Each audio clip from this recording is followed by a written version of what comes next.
Amen. Good morning po sa bawat isa. Blessed Sunday po sa bawat ating mga kapatid. Inanyayahan ko po ang bawat isa na tayo po'y tumayo at tayo po'y umikot. Kamayan po natin ang bawat isa.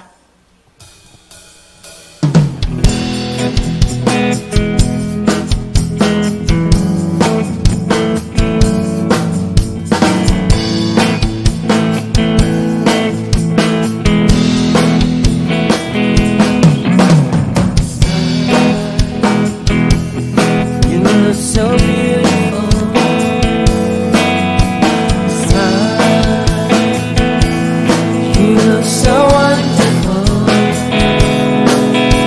Smile, my brother, smile, my sister, and everything give thanks to the Lord. Smile, my brother, smile, my sister.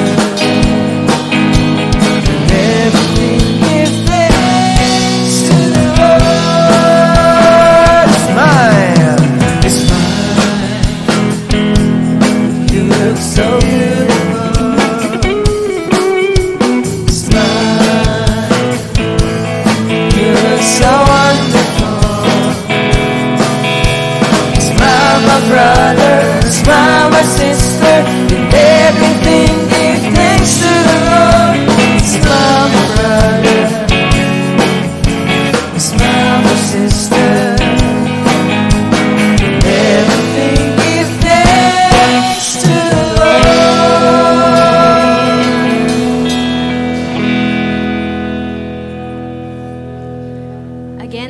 Good morning po sa ating lahat. And just before we sing this song, I encourage everyone to just have this moment to think about the Lord and what He has done in your life. Think about how He raised you, how He embraced you, how He healed you, how He's sustaining you, how He loves you.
He makes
Oh Lord, oh hallelujah, hallelujah, Lord Jesus, oh God.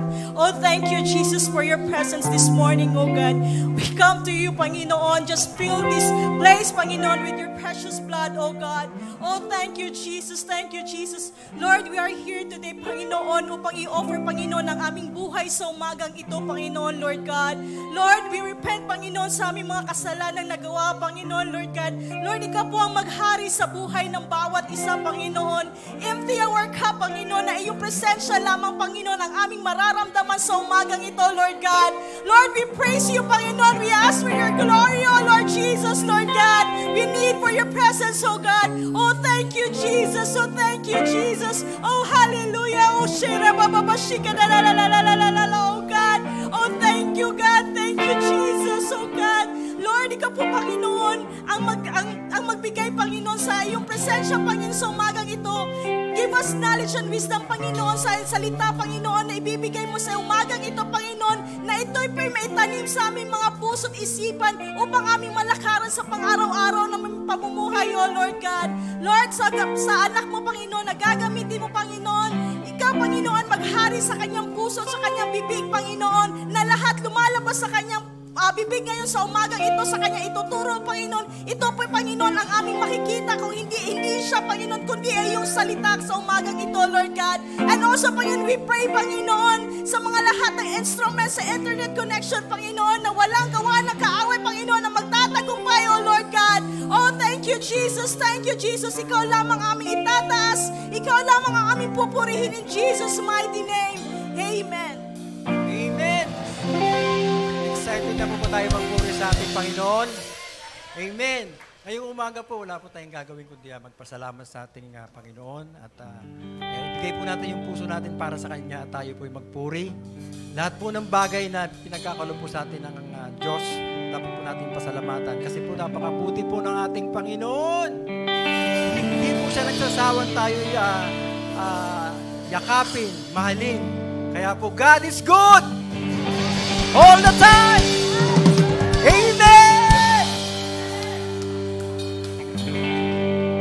God is good all the time. He put a song of praise in this heart of mine. God is good all the time. Through the darkest night, His light will shine. God is good. God is good all the time. Come on! God is good all the time. He put a song of praise in this heart of mine. God is good all the time. The darkest night, the shine will shine. God is good. God is good all the time. If you're walking through the valley and the shadows all around, do not fear. He will guide you.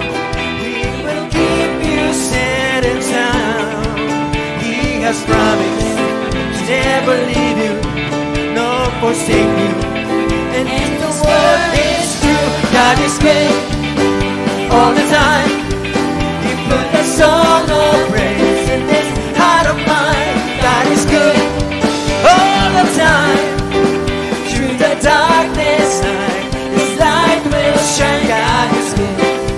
God is good all the time.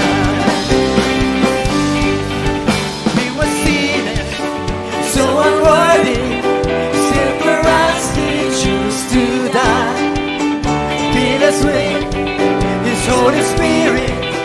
Now we can testify that His love is everlasting and His mercy they will never. God is good all the time. He put a song of praise in this heart of mine. God is good all the time.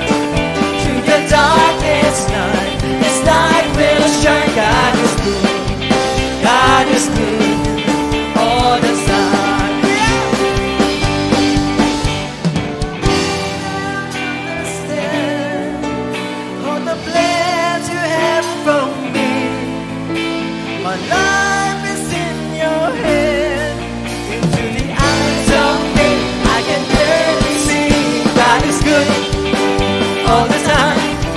He put a song of praise in this heart of mine. God is good all the time. Through the darkest night, His light will shine. God is good. God is good all the time. Go on!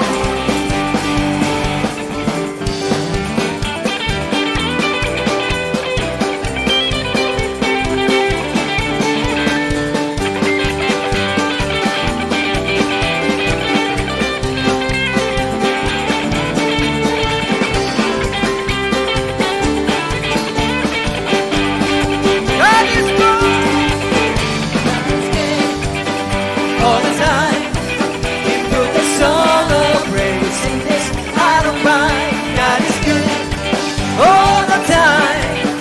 Through the darkest night, His light will shine. God is good. God is good. God is good. He's so good. God is good. He's so good all the time.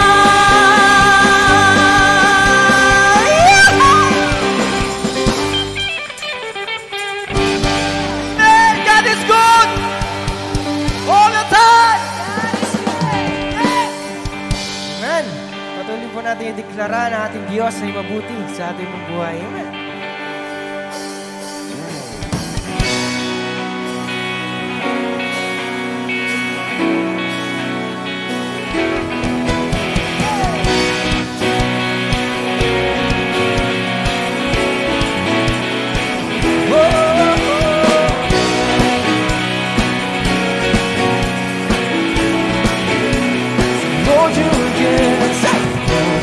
Good and your mercy endure it forever. Lord, you are good and your mercy endure it forever. Oh, sing, Lord, you are good. Lord, you are good and your mercy endure it forever. Lord, you are good and your mercy endure it forever.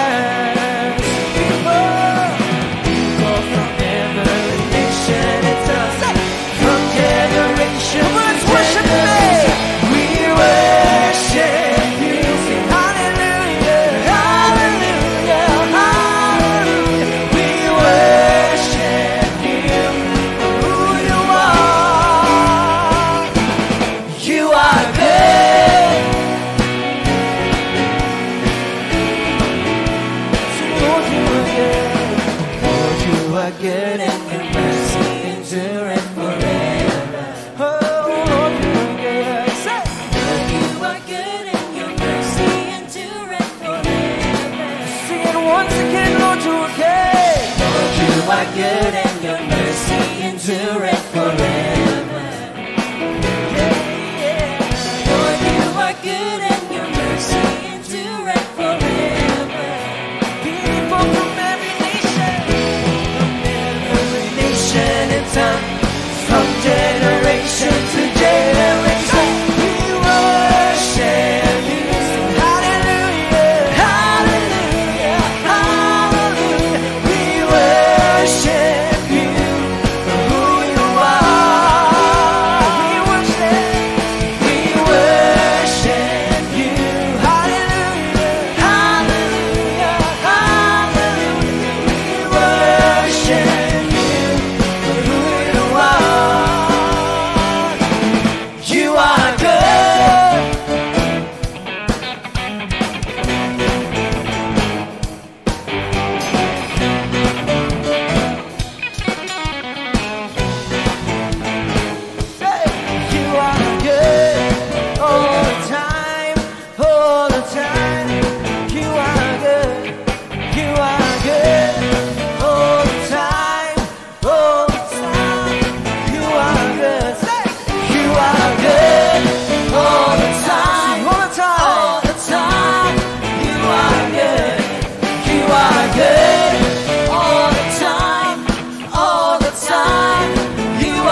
good. Mercy endureth forever. Sing, Lord, you are good. Lord, you are good and your mercy endureth Forever. People from every nation and tongue, from generation to generation.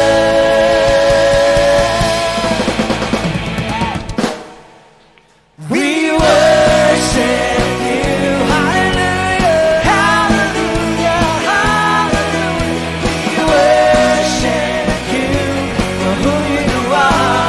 Come on, worship the name. Say, we worship you. Oh, hallelujah. Hallelujah. Hallelujah. We worship you for who you are. We worship you. We worship you. Hallelujah. Hallelujah. We worship you for who you are. Oh, we worship you. We worship you. Hallelujah. Hallelujah. Hallelujah. We worship you for who you are. Sing, for who you are. For who you are. For who you are. Say, you are good. Praise the name. Let's declare that He is good. God is good all the time, and all the time God is good. Oh, we thank you, Jesus. We thank you for your goodness, Lord.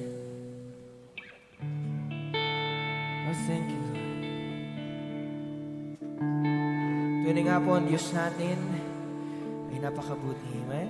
Tayo po ba'y naniniwala na ang Diyos natin ay mabuti? Sa lahat ng oras.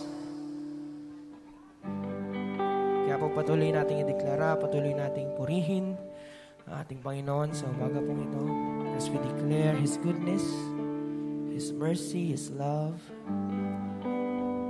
So let's just sing with all of our hearts.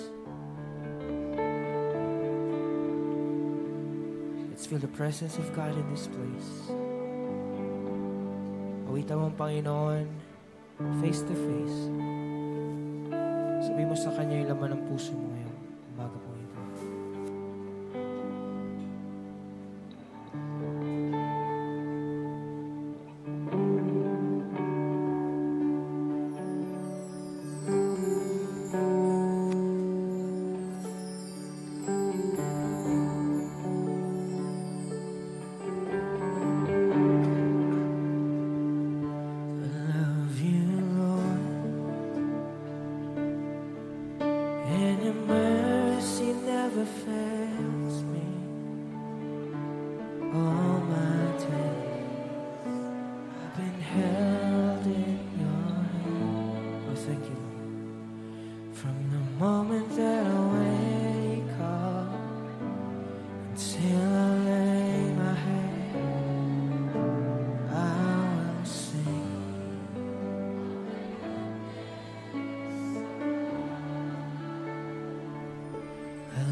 goodness of God. Sing all my life, and all my life you have been faithful. Sing with all of your heart, all my life you have been so good. With every breath that I am made, I will sing of the goodness of God. Oh, I will sing all my life. With all my life you have been faithful. With all my life you have been so good. With every breath that I am made, oh, I will sing the goodness of God. I'll say, your goodness is running out, it's running out to me. Your goodness is running out, it's running out to me. With my life laid down, I surrender now. I give you everything. Sing your goodness is running out, it's running out. We will declare His goodness. Your goodness is running out, it's running out to me. Sing your goodness. Your goodness is running out, it's running out to me. With my life laid down, I surrender now. I give you everything, oh Lord. Your goodness is running out, it's running out to me. And all my life you have been faithful. Yes, Lord, all my life. And all my life you have been so. You are so good. Every breath that I am in, I will sing of the goodness of God. I'll sing all my life, Lord, and all my life you have been faithful. Thank you, Jesus, for your faithfulness. All my life you have been so good. With every breath that I am able, I will sing of the goodness of God. Sing your goodness. Your goodness is running out, it's running out to me. Yes, Lord. Your goodness is running out, it's running out to me.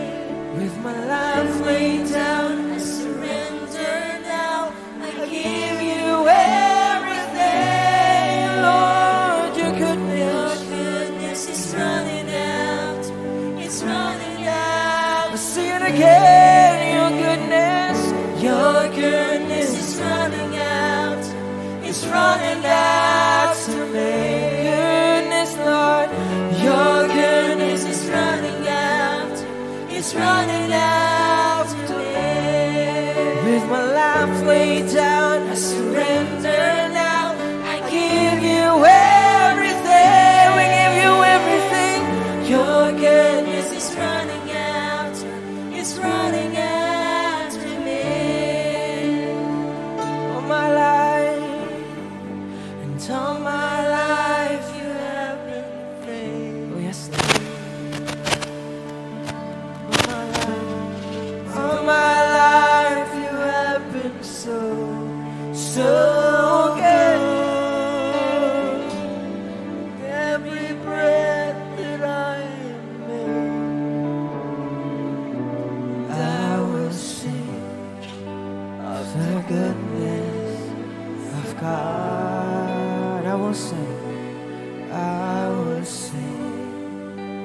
the goodness of God.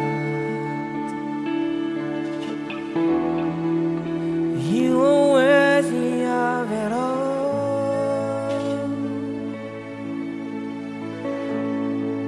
You are worthy of it all.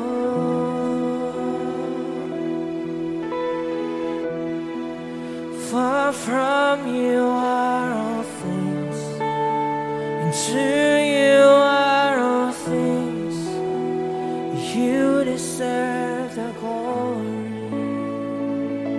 Sing, Lord, you're worthy. You are worthy of it all. You are worthy. You are worthy of it all.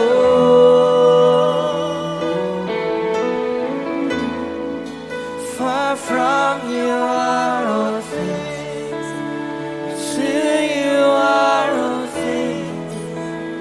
You deserve the glory.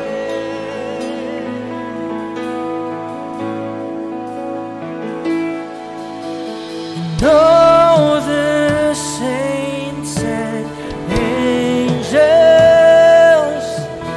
they bow before your throne. And all the elders cast their crowns before the Lamb of God and sing, you are worthy of it all. Oh, church, sing, He's worthy. You are worthy of it all.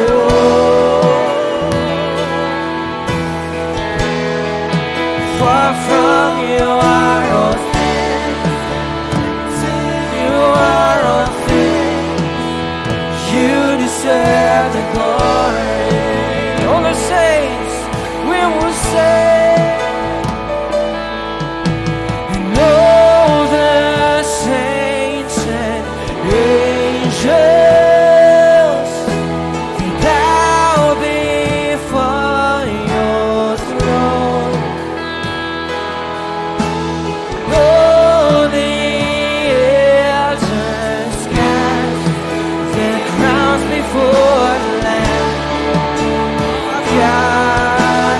Sing, you're worthy of it all.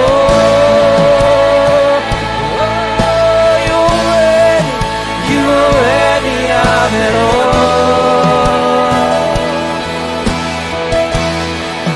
Far from you are all things, to you are all things. You deserve the glory. Oh, sing, you're worthy. You are worthy of it all. Sing, you're worthy, Lord, worthy of it all. All the praise, all the glory. Far from you are all things, to you are all things. You deserve the glory. Sing, you are worthy, Lord. You are worthy of it all.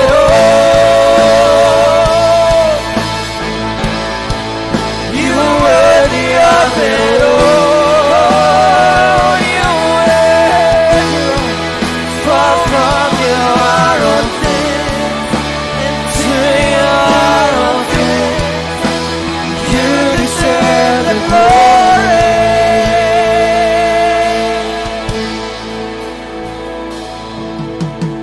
Day and night, night and day, let incense arise. Day and night, day, let incense. Come on, lift up your voice and we will sing.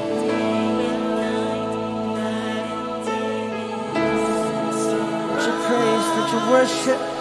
Day and night, night and day, let incense arise. Day and night,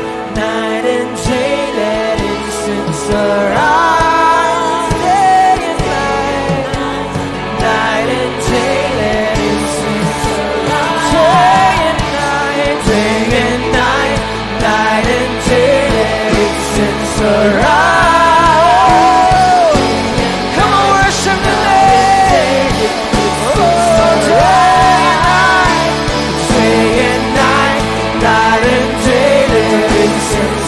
rise. Day and night, night and day, it sings arise. Day and night, night and day, it sings arise. Day and night, night and day, it sings arise. You are worthy of it all. You are worthy of it all. Give him the highest praise. Oh, for from you are all things, and to you are all things. You deserve the glory. You are worthy of it all. Sing you worthy. You are worthy of it all. Far from you are all things, and to you are all things. You deserve the glory. Sing, Lord, you are worthy. You are worthy of it all. You are worthy of it all. Far from you are all things, to you are all things. You deserve the glory. Oh, praise the name. Come on, continue to lift the name of Jesus. He is worthy of all the praise, all the glory. We thank you for everything that you have done. We thank you for your goodness. We thank you for your mercy. Oh Lord, we give you the highest praise, highest worship of your people. Oh, thank you, Holy Spirit. Thank you, Father. Thank you, Jesus, for the fullness of your presence in this place. Oh, we thank you, Lord. Oh, we thank you, Lord. To you alone all the praises and glory. Oh, we lift our hearts to you. Lord, we cry out to you. Oh Lord, here we are worshiping your name. Lord, here we are. We bow down before your throne. We humble ourselves down before you. For you are worthy, worthy, worthy. Oh, yes, Jesus. Continue to feel the presence of God in this place. Tunay nga siya'y nananahan sa papuri ng kanyang mga anak. He is moving in our midst.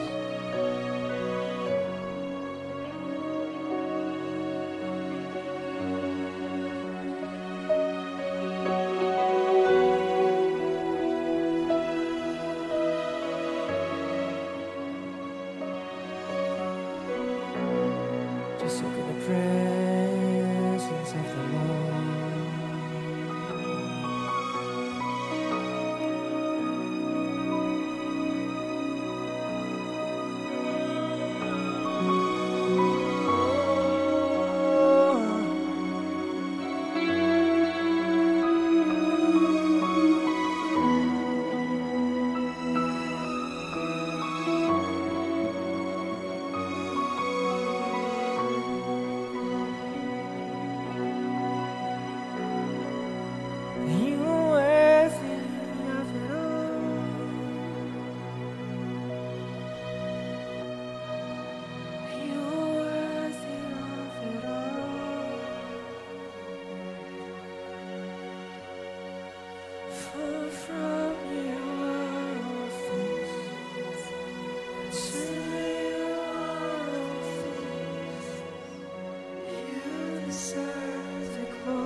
glory. Sing it once again. Lord, you are worthy. You are worthy of it all.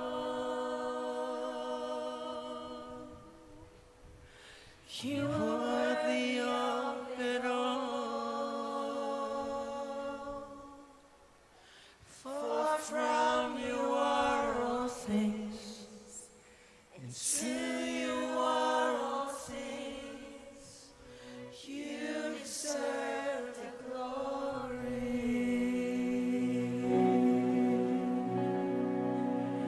Oh yes, Lord. You deserve all the praises and glory. Oh, hallelujah.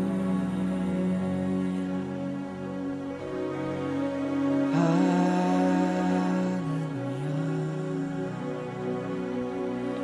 To you alone all the praises and glory.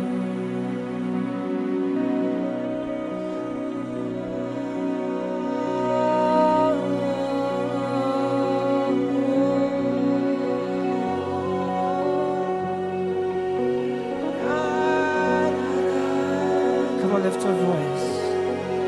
Lift your voice.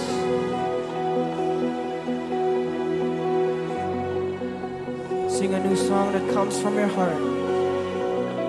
Declare that He is good. Declare that He is an awesome God. Declare that He is our healer. Declare that He is our banner. Declare that He is our provider. And He is worthy of all the praise. He is worthy of all the glory.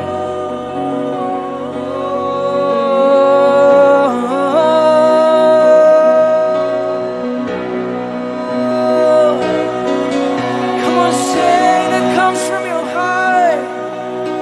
Worship Him that comes from your heart. Sing a new song, sing a new song. Lord, you are my Savior. You are my Redeemer.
Lord, we thank you for your presence in this place.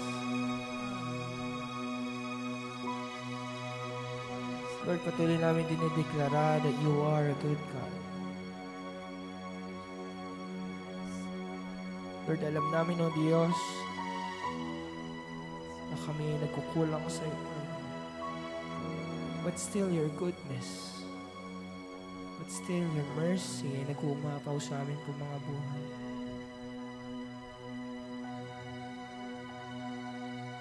Lord, that's why we are here. We just want to acknowledge your presence. Just want to acknowledge that you are God. And without you, we are nothing. Lord, wala kami magagawa kung wala ka, Panginoon. Muli, O Diyos, sa mga oras na ito, you see the deepest desires of our hearts, Lord. Alam mo laman ng aming mga puso sa mga oras na ito. Alam mo ang daladala ng iyong mga anak sa mga oras na ito. Lord, we declare your power. We declare your love. We declare your peace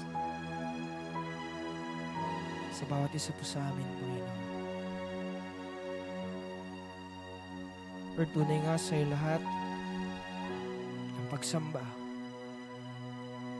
For you are worthy of all the praises and glory. Lord, maraming salamat sa iyong banal na Espiritu for touching every hearts of your people. Lord, we thank you, Father, for your presence in this place. We thank you, Jesus, for we know that you are in the midst of us. Lord, once again, to you alone, pinakamataas na papuri, ang pinakamataas na pagsamba ng iyong mga anak. Sa pangalan namin, Panginoong Jesus. Amen and amen.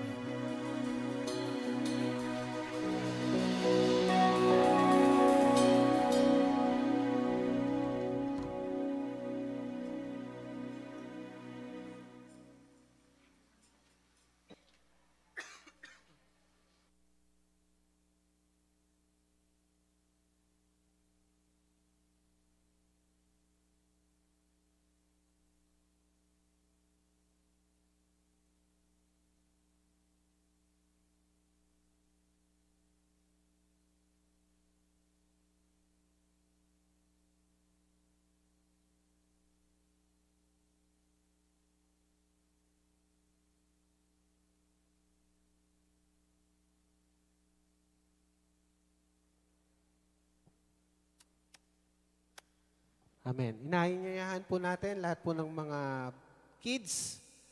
Tayo pong lahat ay pumunta dito sa harap. Saan po yung ating mga kabataan? Mga bata. And once again, let's dedicate them sa ating Panginoon.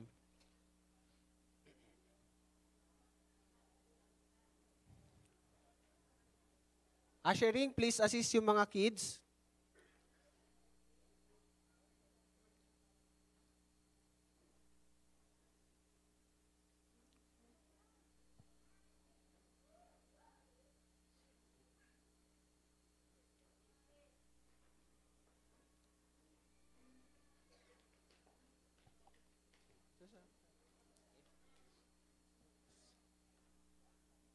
Amen.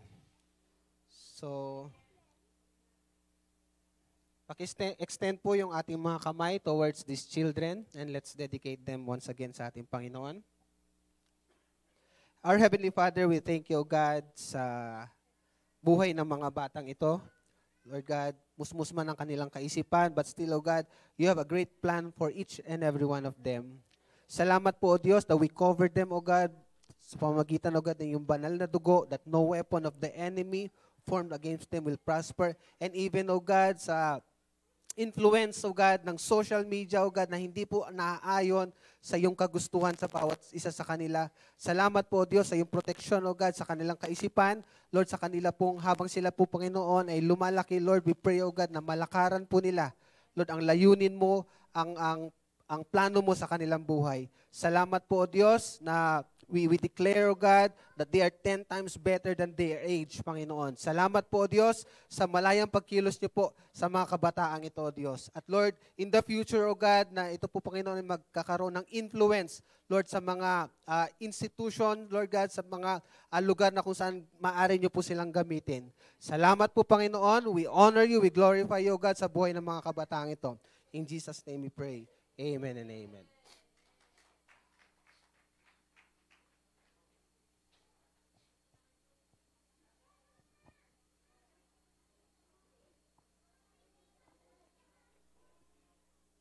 Praise God. Good morning po sa bawat isa.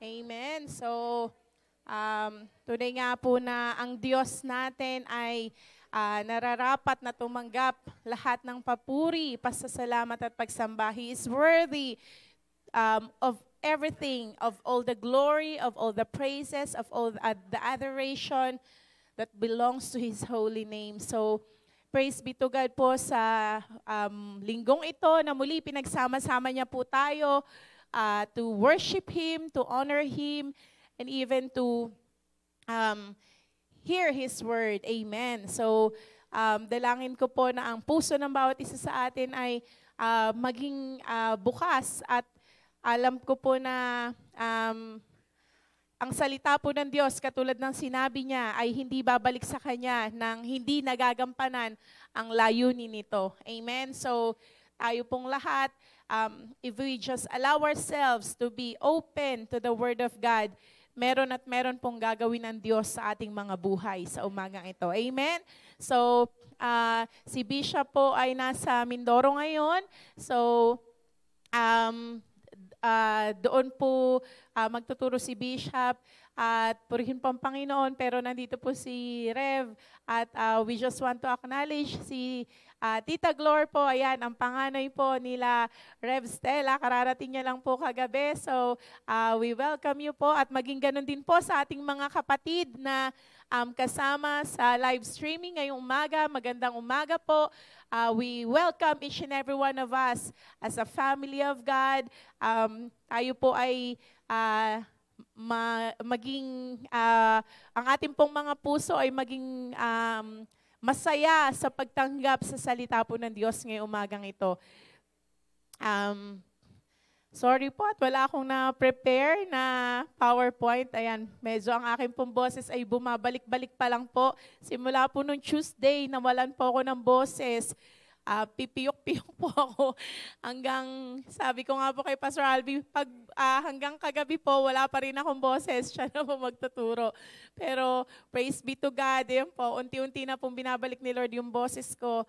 At yan, so tayo po ay dumako na sa pag-aral po natin ng salita ng Diyos. Katulad po ng ating topic ngayong theme, ngayong month of September is to bear fruit. Amen? To become fruitful. Dahil ayun po ang nais ng Diyos sa ating mga buhay. So, yung atin pong key verse sa John 15:16, sabi po doon ng Panginoong Jesus sa mga disipulo at maging ganun din po sa bawat isa sa atin. Hindi po tayo ang pumili sa Kanya, kundi Siya po ang pumili sa atin. Amen? Sabi po dito, you did not choose me, but I chose you and appointed you. So ang Panginoon po ang pumili at tumawag sa bawat isa sa atin. Amen? So it's a privilege from the Lord na tayo po ay tawagin at piliin niya. Amen? Dahil sa napakarami po, bilyong-bilyong tao sa mundong ito, pero isa po tayo sa mga tinawag at pinili ng Panginoon. And appointed you, inappoint po tayo ng Diyos. Para saan daw po? That you should go and bear fruit, and that your fruit should remain. Ayan po, that whatever you ask the Father in my name, He may give you. Purihin po ang Diyos sa Kanyang salita. Sabi nga po dito, God wants us to go and bear fruit.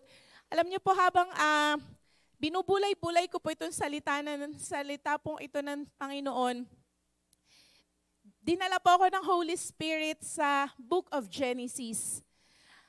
Alam niyo po ba, na sa simula't simula pala po, ito na po ang mandato ng Diyos sa atin. tatlong beses po binanggit ni Lord ang for us na kailangan nating maging fruitful. First, kay Adam po. Sa Book of Genesis 1, verse 26 to 28. Basahin po muna natin. Genesis 1, 26 to 28. Sabi po dito, then God said, let us make man in our image, according to our likeness.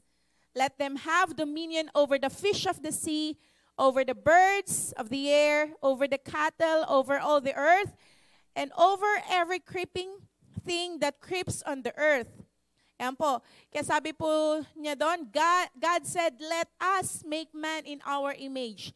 Yun nga po, we believe that the God who was speaking sa statement po na to ay the Elohim. Amen? That true in God, the God the Father, God the Son, and God the Holy Spirit, sila po yung nagpupulong-pulong. Kaya, ang sabi po ng Diyos, let us make man in our image. Amen? At sabi po sa verse 27, so God created man in His own image. In the image of God, He created him. Male and female, He created them.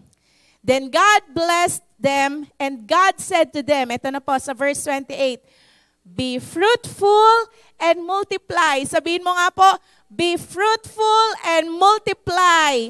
Amen. Ako, mukhang konti lang pa nag-breakfast. Ano?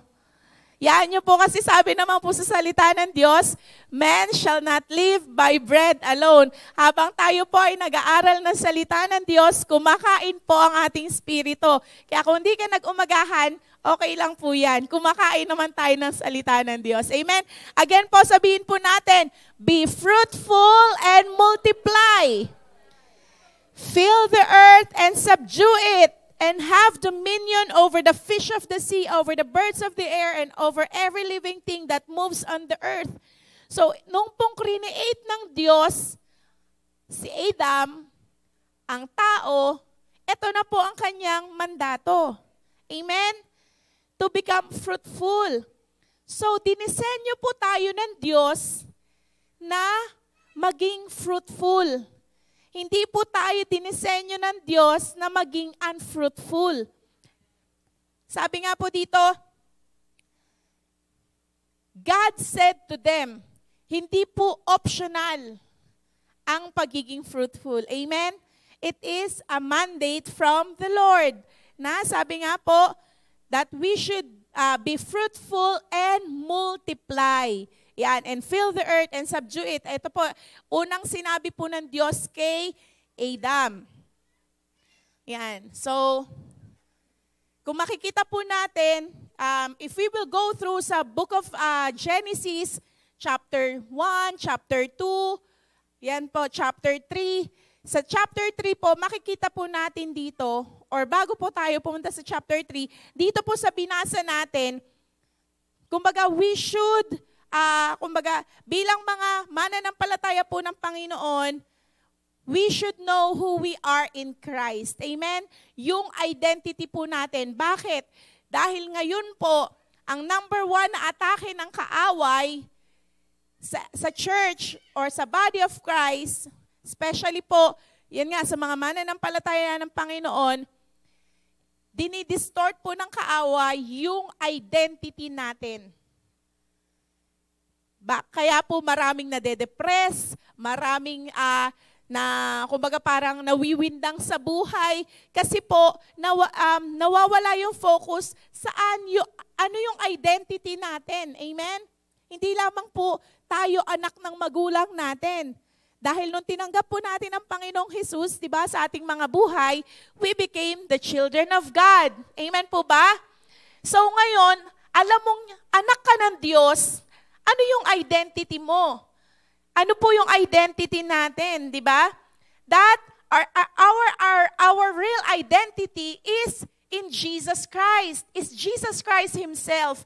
Na kaya po tuwing tayo ay nananalangin, lumalapit sa Diyos Ama sa pamamagitan ng Panginoong Jesus. Amen po. Hindi po tayo yung nakikita ng Diyos Ama. kundi ang Panginoong Hesus po, ang banal na dugo ng Panginoong Hesus na bumabalot po sa atin. Because our identity is in Jesus. Amen po? Hindi po dahil nag-aral tayo, marunong tayo, galing tayo sa ganitong pamilya or sa kung ano-ano pa man po. Hindi po doon nakabase ang identity natin. Especially po sa mga youth. Kumbaga, tayo, hindi lang po sa youth, sa bawat isa sa atin, anuman po ang edad natin, kailangan po establish sa atin ano yung identity natin. Amen? Our identity is in Jesus Christ. We are created in the image of God. Amen po? Sa imahe po ng Panginoon, we are created according to His likeness. Amen?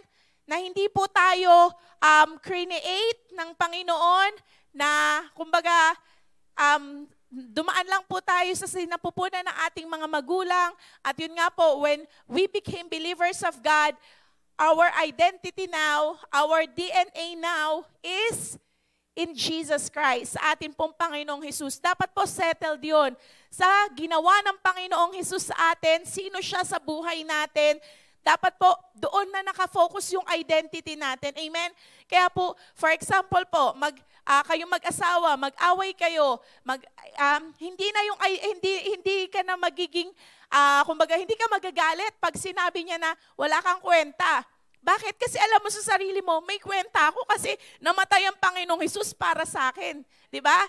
Pag meron nagsabi sa'yo ng hindi maganda, hindi mo yun tatanggapin kasi alam mong hindi yun sa Panginoon. Hindi yun galing sa Diyos. Amen? We will know our identity and we can stand sa identity po natin sa Panginoon kung alam po natin yun. Paano po natin malalaman how to know more about our identity in Christ? Walang iba po kundi sa salita ng Diyos. Amen? Our manual, very manual na binigay ng Panginoong Hesus. Kaya po, kumbaga yung pag-aaral ng salita ng Diyos, pagsasaliksik ng salita ng Diyos, hindi lamang po yun sa mga tumatayo dito sa unahan. Hindi lamang po yun sa mga pastor, mga leaders, mga workers, kundi sa bawat isa po sa atin. Amen? Kung gusto po talaga nating malaman sino tayo, kung binigyan po tayo ng sakit, karamdaman, ng kaaway, di ba? Alam natin yung identity natin sa Panginoon, that by His stripes, we are healed. Amen po? Na kumbaga, patotoo lang po, testimony lang po. Last week po, I think Wednesday po yun. Ayan, nagsimula po kasi ako mag-aral mag-e-bike. Kasi po tuwing ihahatid po si Asiel tsaka si Asher sa school. Every Wednesday po si Pastor Alvin nasa Parañaque sa gawain po natin doon. Lagi po ako naghahaligap na kung sino yung available na pwede pong sumama sa akin magsundo dun sa dalawa. Then yun nga po, sinabihan po ko ni Pastor Alvin, mag-aral ka na kasi para pag ikaw na lang mag-e-bike. Then ganun din po yung mga bata, Mami, mag-drive ka na. Kumbaga talaga pong pinupush nila ako. So talaga po nilakasan ko na yung loob ko na yan po. And then I think Thursday pala po yun, nung pong pagkahatid po namin kay Aziel sa school, si Asher na po yata yun, si Asher hinatid po namin sa school. Hindi, si Aziel nga po, si Aziel. Nalito na Nung pong pagdating po namin dyan sa may Pag-asa, napadare-diretso po akong pakaliwa, yung papasok na po dito. May paparating po na nagbabike na may mga kariton. Tapos po, wala na po akong boses noon. Sabi ko na po, sorry, pero alam kong hindi niya po ako naririnig. Kasi nga po talagang, walang lumalabas. Pero, kumbaga sa puso ko po talagang nag-sorry ako sa kanya kahit hindi ko siya nakita, nakausap personally, pero nag-utter po ako ng sorry. Pag-uwi po namin dito, maya-maya po, umiiba na po yung pakiramdam ko. Tapos sabi ko po kay Pastor Alvin, sabi ko, higa muna ako, sabi ko, sumasakit yung ulo ko. Tapos po, habang parang nagsisimula po, parang may tumutusok po dito sa ulo ko na sakit. Tapos, hanggang dito po, bumababa na dito. Basta po, iba na yung sakit ng ulo na nararamdaman ko. Tapos di po, humiga po ako. Nakapikit po ako. Alam ko po, nakanap ako. Pero pag gising ko, meron pa rin po. E di sabi ko, Holy Spirit, sabi ko, ano po to? Dinideclare ko na nga po, by the stripes of Jesus, I am healed, ganyan. Tapos bangon po ako, nagtatangs ako. Tapos pagkapikit ko po, bigla pong nag-flashback sa akin yung pangyayari. Na yun nga po, bigla akong lumiko na ano. Tapos po, ang impression po sa akin ng Holy Spirit, mag-cancel ako ng negative word or curses na inatter sa akin. So nag-start po ako mag-speaking tongues. Nagano po ako, kumbaga, yun nga po talagang, kumbaga parang nakipag-battle po ako sa spirit. And then, doon naramdaman ko po na na-claim ko na po yung victory nang galing sa Panginoon. Talaga pong instant na wala po yung parang tumutusok dito sa ulo ko na masakit po. Tapos nag-thank you na po ako sa Holy Spirit yan. Tapos yun nga po. And then I remember a night before, yun nga po, nagkaroon kami ng argument ni Pastor Alvin na hindi pa po siya settled sa puso ko. Nasabi ko nga po, maaring ayun yung naging gateway ng kaaway na kaya yung negative words na na-utter po sa akin ay umepekto sa akin kasi may butas ang kaaway, meron akong unsettled issue. Pero katulad nga po ng pinag-aaralan natin ngayon, as we know who we are in Christ, yung identity po natin sa Panginoon, as we repent, we humble ourselves before God. Diba? Sabi naman po sa 1 John 1:9, if we confess our sins, diba po, He is faithful and just to forgive us and cleanse us sa lahat po ng ating kalikuan, karumihan. Kaya po, nung pong pinaalala ng Panginoon, yun nga po, nag-repent na po ako, humingi na ako ng tawad kay Lord, sinetel ko na yung puso ko.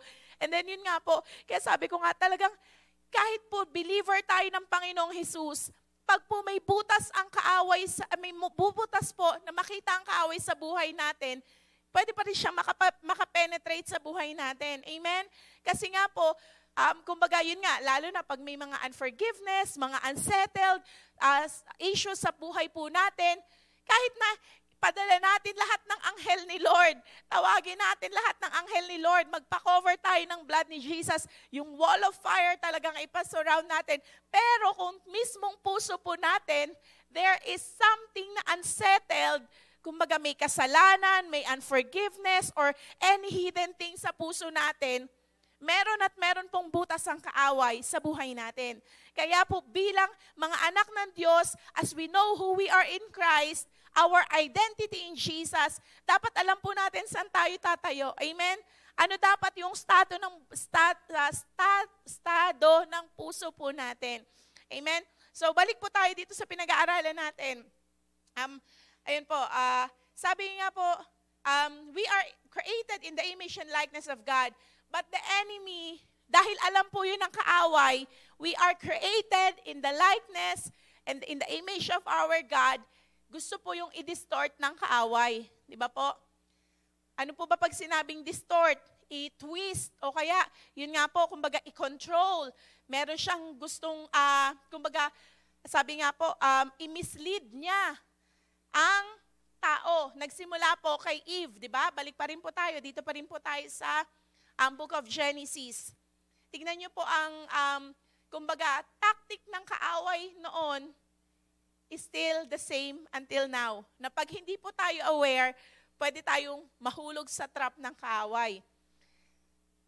Sabi po dito, punta po tayo sa Genesis 3, verses 1 to 4.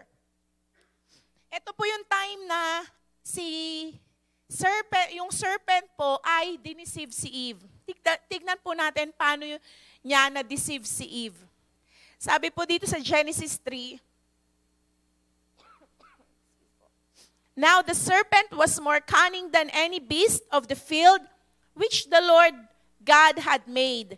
And he said to the woman, so ito pong serpent na to, nagsasalita. Kasi sabi niya kay Eve, has God indeed said, you shall not eat of every tree of the garden? Sabi po nung serpent kay Eve,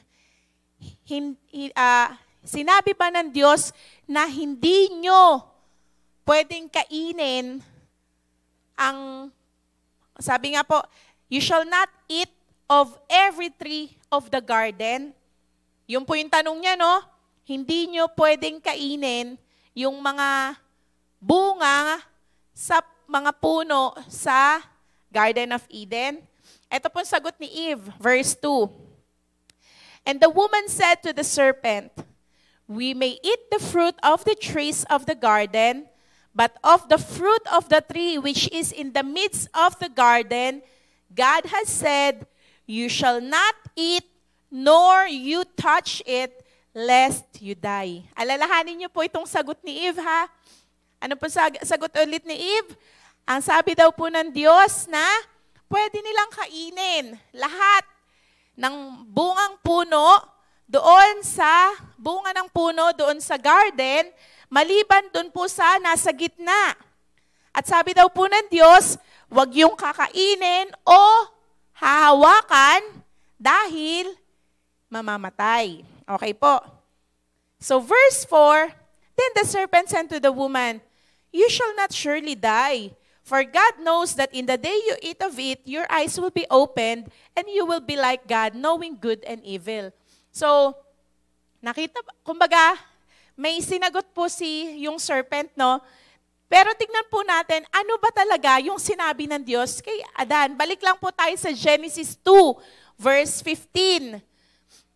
Sabi po dito, Genesis 2, verse 15, hanggang 17. Then the Lord God took the man and put him in the Garden of Eden to tend and keep it. Verse 16 po. And the Lord God commanded man saying, ito na po ang sabi ng Diyos, specific na sabi ng Diyos, of every tree of the garden you may freely eat. But of the tree of the knowledge of good and evil you shall not eat. For in the day you eat of it, you shall surely die. Ano po yung sabi ni Eve dun sa serpent? Huwag daw pong kakainin at ni hahawakan, di ba? Nung sinabi po yun ni Eve sa serpent, nalaman na ng serpent na hindi talaga alam ni Eve ano yung instruction ng Diyos kay Adan. Or maaring alam ni Eve, pero may dagdag po kasi yung sinabi ni Eve. Ang sabi lang po ni God, huwag niyong kakainin. Pero dinagdagan ni Eve, ni hahawakan. So nakita po natin na, kumbaga, na-deceive ng serpent si Eve kasi, kumbaga ilagay natin sa context natin ngayon, hindi ganon kaalam ni Eve ano yung salita ng Diyos. Kaya po tayo bilang mga anak ng Diyos, we should know the Word of God para hindi po tayo matwist ng kaaway. For example, kino-quote po natin yung everything is beneficial for me. Pero hindi naman natin kino-quote yung, but not everything is permissible. Kino-quote po natin yon. Pero hindi mo naman kino-quote yung, but not everything is beneficial for me. Di ba po, gusto lang natin kasing, kumbaga, tanggapin kung ano yung gusto natin, pero yung ayaw nating tanggapin. So sabi nga po, we should know the whole context of the Bible. Amen? Hindi po tayo pwedeng quote lang ng quote, kuha lang ng kuha ng isang salita ng Diyos na hindi po natin naiintindihan ano yung tinutukoy sa buong chapter na yon, or ano yung talagang mensahe po ng Diyos na tinutukoy niya doon. Kasi po, doon makikita natin na pwede po tayong linlangin ng kaaway. Kasi di ba even ang Panginoong Jesus po, nung nandun po siya sa Mountain of Temptation, ano po yung mga bato ng kaaway sa kanya? Ni Satanas. Di ba puro word of God din? Pero dahil alam po ng Panginoong Jesus na twist ng kaaway, yung salita ng Diyos, ang panlaban din po ng Panginoong Jesus is the word of God. Amen? Kaya hindi po na-tempt ang ating Panginoong Jesus. Ganon pa man po, ayan. Another twisting na ginagawa po ng kaaway, kahit simula po nung panahon po ni Noah, hanggang bago po si Noah, I think, and even until now, diba po, balik lang po tayo dun sa binasa natin kanina sa Genesis, 1 verse, sabi po dito sa verse 27, sabi po dito, so God created man in His own image. In the image of God, He created him. Male and female, He created them. Ano daw po ang create ng Diyos? Male and female. Wala nang dinagdag. Di ba po? Ano po yung ginagawa ng kaaway ngayon? What the enemy wants to inculcate sa kaisipan po ng mga bata, even maliliit. Parang yung sinasabi nila, yung isang kanta, sino po ba yung kumanta na parang, I was born this way? Na parang sinasabi pa nila na lalaki ka talaga na nasa katawang babae ka lang. O kaya, babae ka talaga na nasa katawang lalaki ka lang.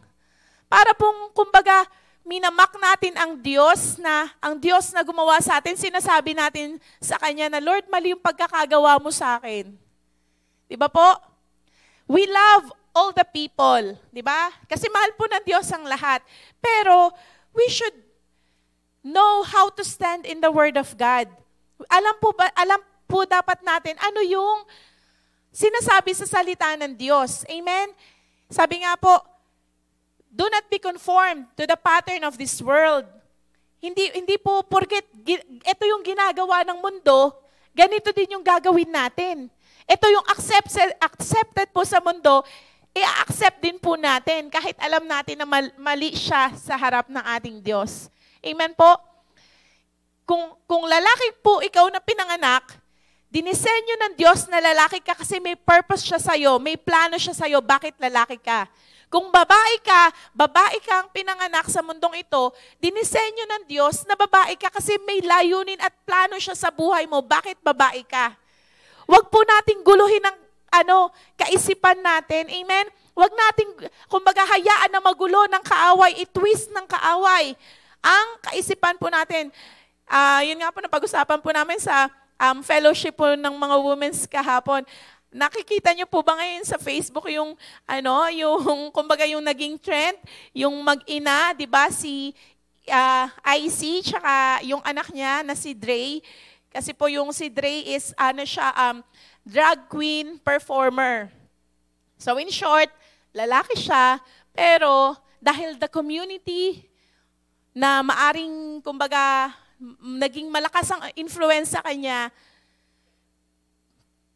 kumbaga, pinipilit niya na hindi siya lalaki. Ay, ibig sabihin, kumbaga, inaas niya yung nanay niya na tanggapin siya kung sino siya.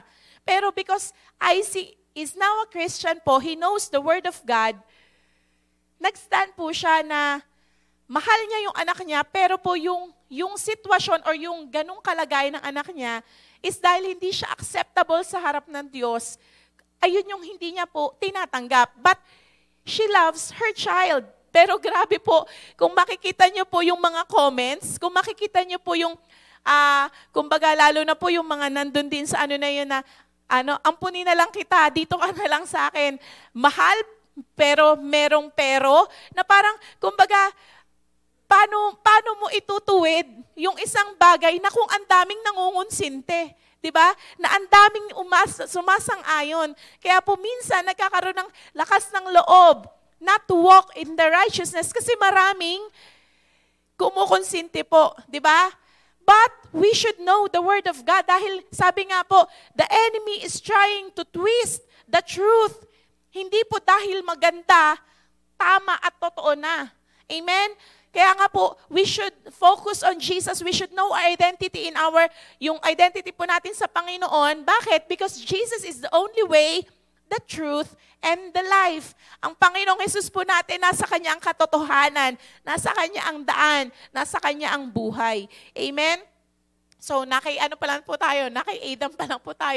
Number 2, ayan. Kanino pa po ulit sinabi ng Diyos yon? Number 2, kay Noah. Dahil nga po simulang naging masama ang tao. Kumbaga talaga pong sabi nga po, ito yung time na nasabi ng Diyos na sana hindi niya nalang ginawa ang tao. Di ba parang sa sobrang karumal-dumal na ng ginagawa ng tao sa harap ng Diyos, biro niyo po, nabanggit ng Diyos ang salitang yun na sana hindi niya na create ang tao dahil sa kasamaan ng tao during time of Noah. Kaya yun nga po, we know the story na nagpaulan po ang Diyos ng, yun nga po, nagpadala ng flood ang Diyos na, but before that, pinacreate ni God si Noah ng ark na yung kanyang family lamang ang naligtas. Biro niyo po, buong tao sa buong mundo na wipe out. Tanging family lang po ni Noah ang natira. Dahil sabi nga po, lahat ng tao became evil in the sight of our God. At ito na po sa Genesis 9 verse 1, ito na po yung nahumupa na ang baha, nag-offer na si Noah sa altar. At yun nga po, kumbaga, ito na po yung sinabi ng Diyos kay Noah. So God blessed Noah and his sons and said to them, again, ito na po yung another command ng Diyos kay Noah, be fruitful and multiply. Nagbago po ba yung command ng Diyos na binigay niya kay Adam? Hindi po, di ba? Kumbaga parang inulit lang niya. Kasi nga po, na-wipe out ng tao, wala ng tao sa buong mundo. So, kumbaga sa po, ni-refresh ni God, yung first command niya kay Adam, na ngayon pinapasa niya kay Noah. Kasi sila Noah na lang po yung tao sa mundo. Sabi po ng Diyos, be fruitful and multiply and fill the earth. Ayan. Pwede niyo pong basahin sa inyong mga tahanan. Ito pong the book of Genesis. And then, yun nga po, kung makikita natin, nais po ng Diyos talaga na maging fruitful tayo. Kasi dinisenyo niya yun. Kaya po, binigyan ko ng emphasis kanina yung lalaki at babae. Bakit? Kasi hindi po dinisenyo ng Diyos na magkaroon ng reproduction ang parehong gender. Tama po ba? Babae sa babae. Paano kayo mag-create ng baby? Lalaki sa lalaki. Hindi yun yung disenyo ng Diyos. Amen po, kahit napaka-high-tech na ng science ngayon. Di ba po, kung ano-ano yung iniimbento nila para lang i-twist ang katotohanan na ano yung pagkakadisenyo ng Diyos. Amen? But still, the truth is, ito po, ang nais ng Diyos, maging fruitful tayo at mag-multiply. And, ayan po, pasadaan lang po natin yung kay Noah. And, ito po yung pangatlo na natin, is, ito na po, yung sa key verse po natin ngayon. Sinabi po ng Panginoon sa mga disciples. Sabi niya po sa John 15:16, ito na po, yung you did not choose me, but I chose you and appointed you that you should go and bear fruit. Amen? Hindi man po same na fruitful yung sinabi, but the essence or yung pinaka-mensahe is still the same. Amen po? From Adam, from Noah, and then sa mga disciples, still, God wants, and even for us today, nais po ng Diyos, maging fruitful tayo. Amen po? Ayun po ang pagkakadisenyo ng Diyos sa atin. Pwede pong, we are so very busy, but we are not being fruitful. Ano po ibig sabihin ko? Pwedeng napakarami po nating ginagawa sa mundong ito. Pero, hindi po tayo fruitful. Pag sinabi pong fruit, di ba? Yung root word na fruit, ibig sabihin bunga.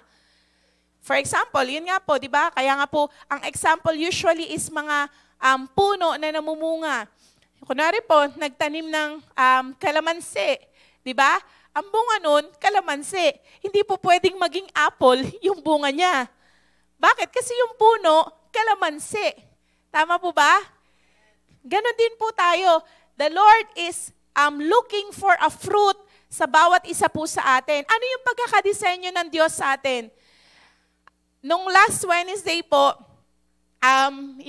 isa sa, yun nga po, pinagawa po sa atin ng Holy Spirit na, especially po yung mga umattend ng Wednesday, they were able to know ano po yung gift na binigay ng Diyos sa kanila.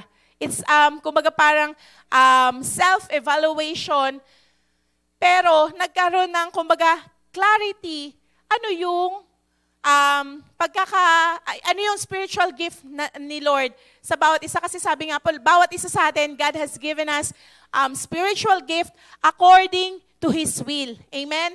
Hindi po tayo ang namili. Parang katulad po ng sinasabi ng Panginoong Hesus sa atin dito sa John 15:16. Hindi po tayo ang pumili sa Kanya, Siya po ang pumili sa atin. Same also, yung mga natanggap po nating gifts sa Panginoon, hindi tayo yung namili nun, pero ang Diyos po ang nagbigay sa atin nun. Amen? At paano natin ngayon magagamit yung gifts na yon kung hindi po natin alam? Tama po ba? Paano ka mamumunga kung hindi mo alam na kaloob pala yun sa'yo ng Panginoon? At yun nga po, kung makikita po natin that here, sa John 15:16, ang sabi po ng Panginoon, you should go and bear fruit.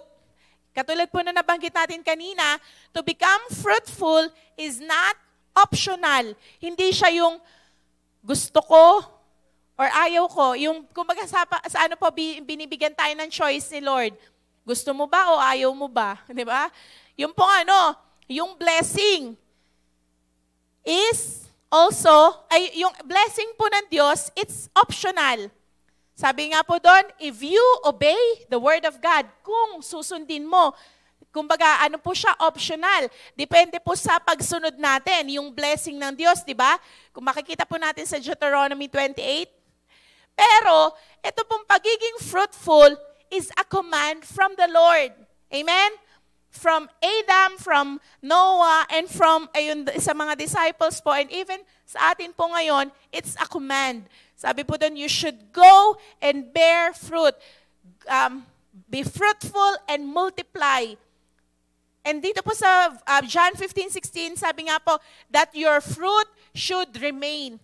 Nais po ng Diyos na yung bunga natin, hindi lang tayo basta magbunga, kundi manatili rin po yung bunga natin. Amen? Especially po, yun nga po, the fruit that we receive from the Holy Spirit, the fruit of the Spirit sa Galatians 5 verse 22 to 23 po.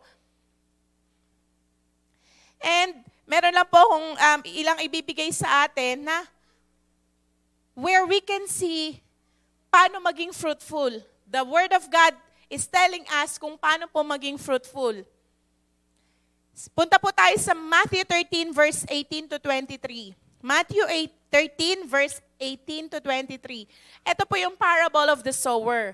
Maaaring yung iba po sa atin, narinig na to, alam na to. Di ba po, meron pong magsasaka na naghasik ng binhi. Sabi nga, meron po sa daanan, bumagsak yung binhi. Meron sa wayside, meron po sa stony place, meron sa thorny place, at meron sa good ground. Amen? So, ito po yung explanation ni Jesus. Basahin po natin. Therefore, hear the parable of the sower. When anyone hears the word of the kingdom and does not understand it, then the wicked one comes and snatches away what was sown in his heart.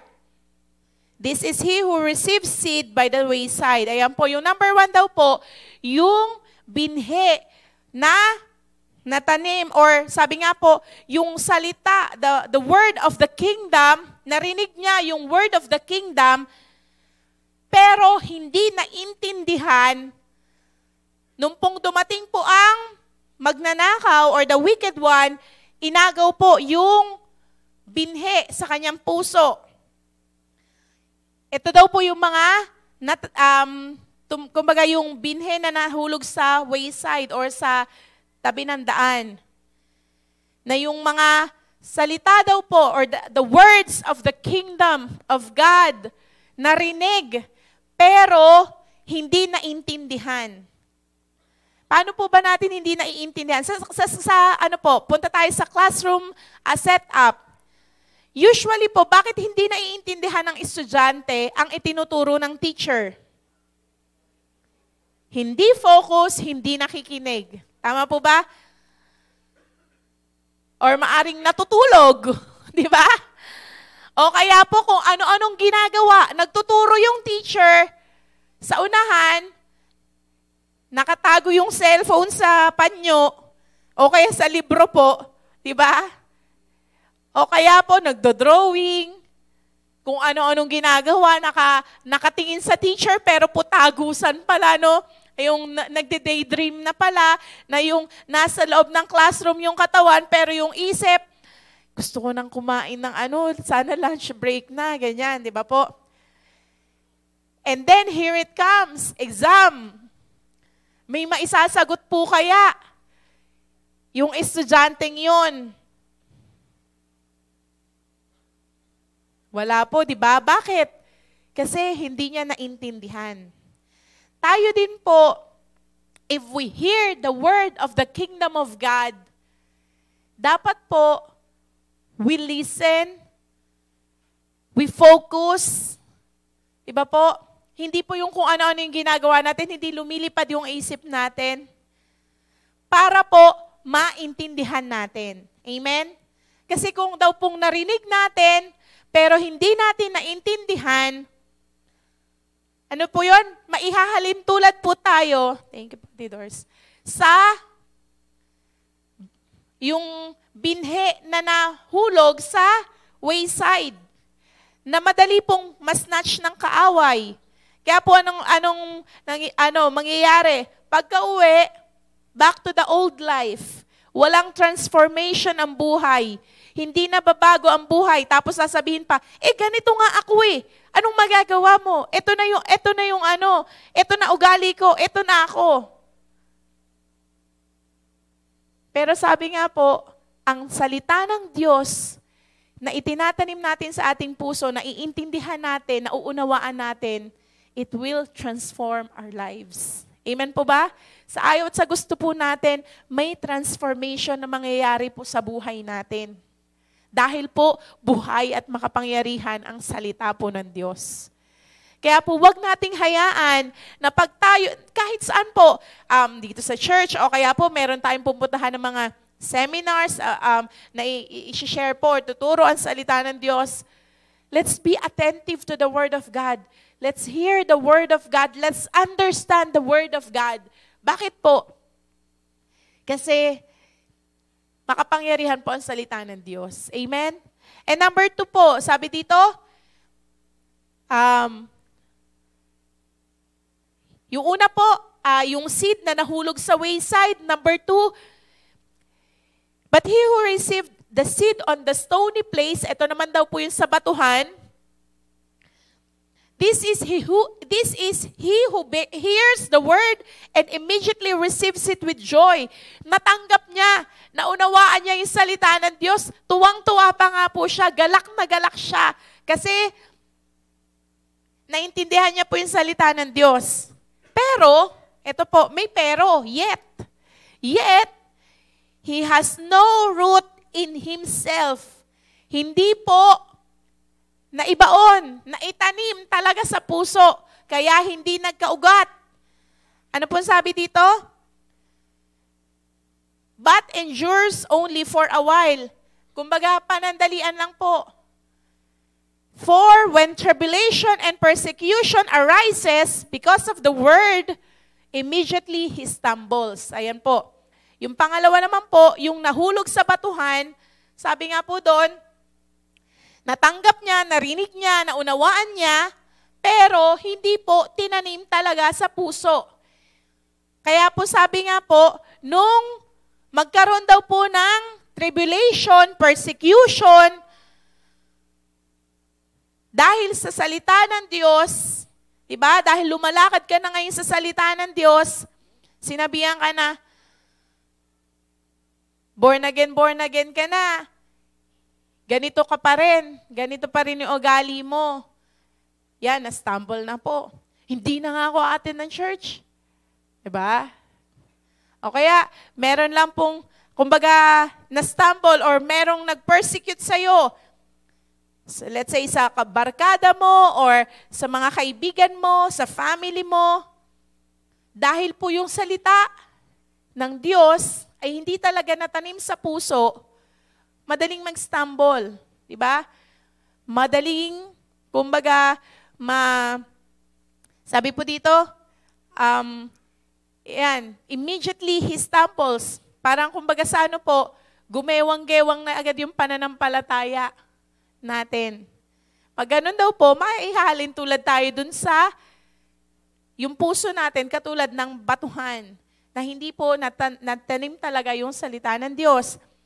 And number 3, sabi po dito, now he who received seed among the thorns, ayan po, yung sa mga tinik-tinik naman daw po, is he who hears the word and cares of this world and the deceitfulness of riches choke the word.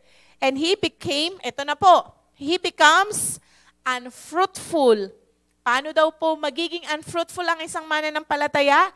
Katulad nung thorns na seed na nahulog sa thorns, sabi po dito, narinig daw po yung salita ng Diyos, naintindihan, naunawaan, pero sobrang he cares for the world.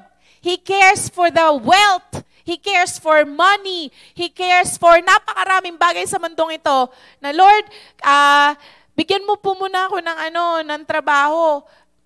Maglilingkod po ako sa iyo. Nung nagkatrabaho na, lalo nang nawala. Lord, pag nagkaroon na po ako ng bahay at lupa o kaya ng sasakyan, Lord, maglilingkod na ako sa iyo. Pero nung nagkaroon na ng bahay, hindi ako makaka-attend, walang tao sa bahay.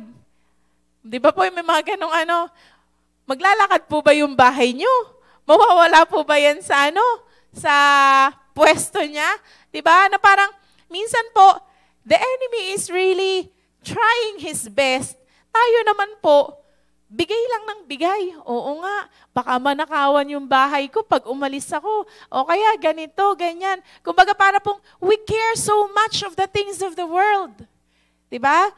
Sabi po dito, and deceitfulness of riches choke the word. Ibig sabihin po yun talaga, kumbaga sabi nga po diba sa salita ng Diyos, money is okay. Money is a tool para po magawa natin yung kalooban ni Lord, kumbaga yung mabigyan natin ng magandang buhay yung family natin. But ano po yung sabi ng salita ng Diyos? The love of money is the root of all evil. Hindi po masama ang pera. Sumasama po ito pag minahal na po natin ito. Diba? Kaya po sabi nga, yun daw po yung nag-choke sa salita ng Diyos na nare-receive natin. Yes, naunawaan natin, naintindihan natin, pero po, if we care so much of this world, sa mga bagay sa mundong ito po, sinabi na po ng salita ng Diyos, hindi tayo magiging fruitful. Kaya this morning po, let's assess ourselves. Nasaan po ba? Sabi din po sa Bible, di ba? Where your heart is, nandun din daw po yung treasure natin. Ngayon, where your treasure is, your heart also, di ba po? Ay, naunawaan na po natin. In short, kung nasan po yung puso natin, nandun po yung kayamanan natin. Di ba? Ang tanong, asan po yung puso natin? Ano yung laman ng puso natin? Amen? Maganda po kung si Lord talaga, si Jesus talaga yung laman ng puso natin. That wherever He wants us to go, Lord, go lang ako. Amen? And ito na po yung number 4. Ito yung gusto po ng Diyos sa bawat isa sa atin. To become like this. Ano daw po yun? But he who received seed on the good ground is he who hears the word and understands it. Yan. Ito po. Na-receive yung salita ng Diyos na unawaan. Sabi nga po dito, who indeed bears fruit and produces some 100-fold, some 60, and some 30. Ayan po. Paano daw po tayo magiging fruitful? Pag daw po, naunawaan natin, narinig natin at naunawaan ang salita ng Diyos. At hindi po doon natatapos. Diba? Kasi pag naunawaan natin, may application po. Amen? Yung totoong nakakaunawa, may pagsasagawa. Hindi po mananatili na head knowledge lang. May application po. Lalabas at lalabas po siya sa buhay natin.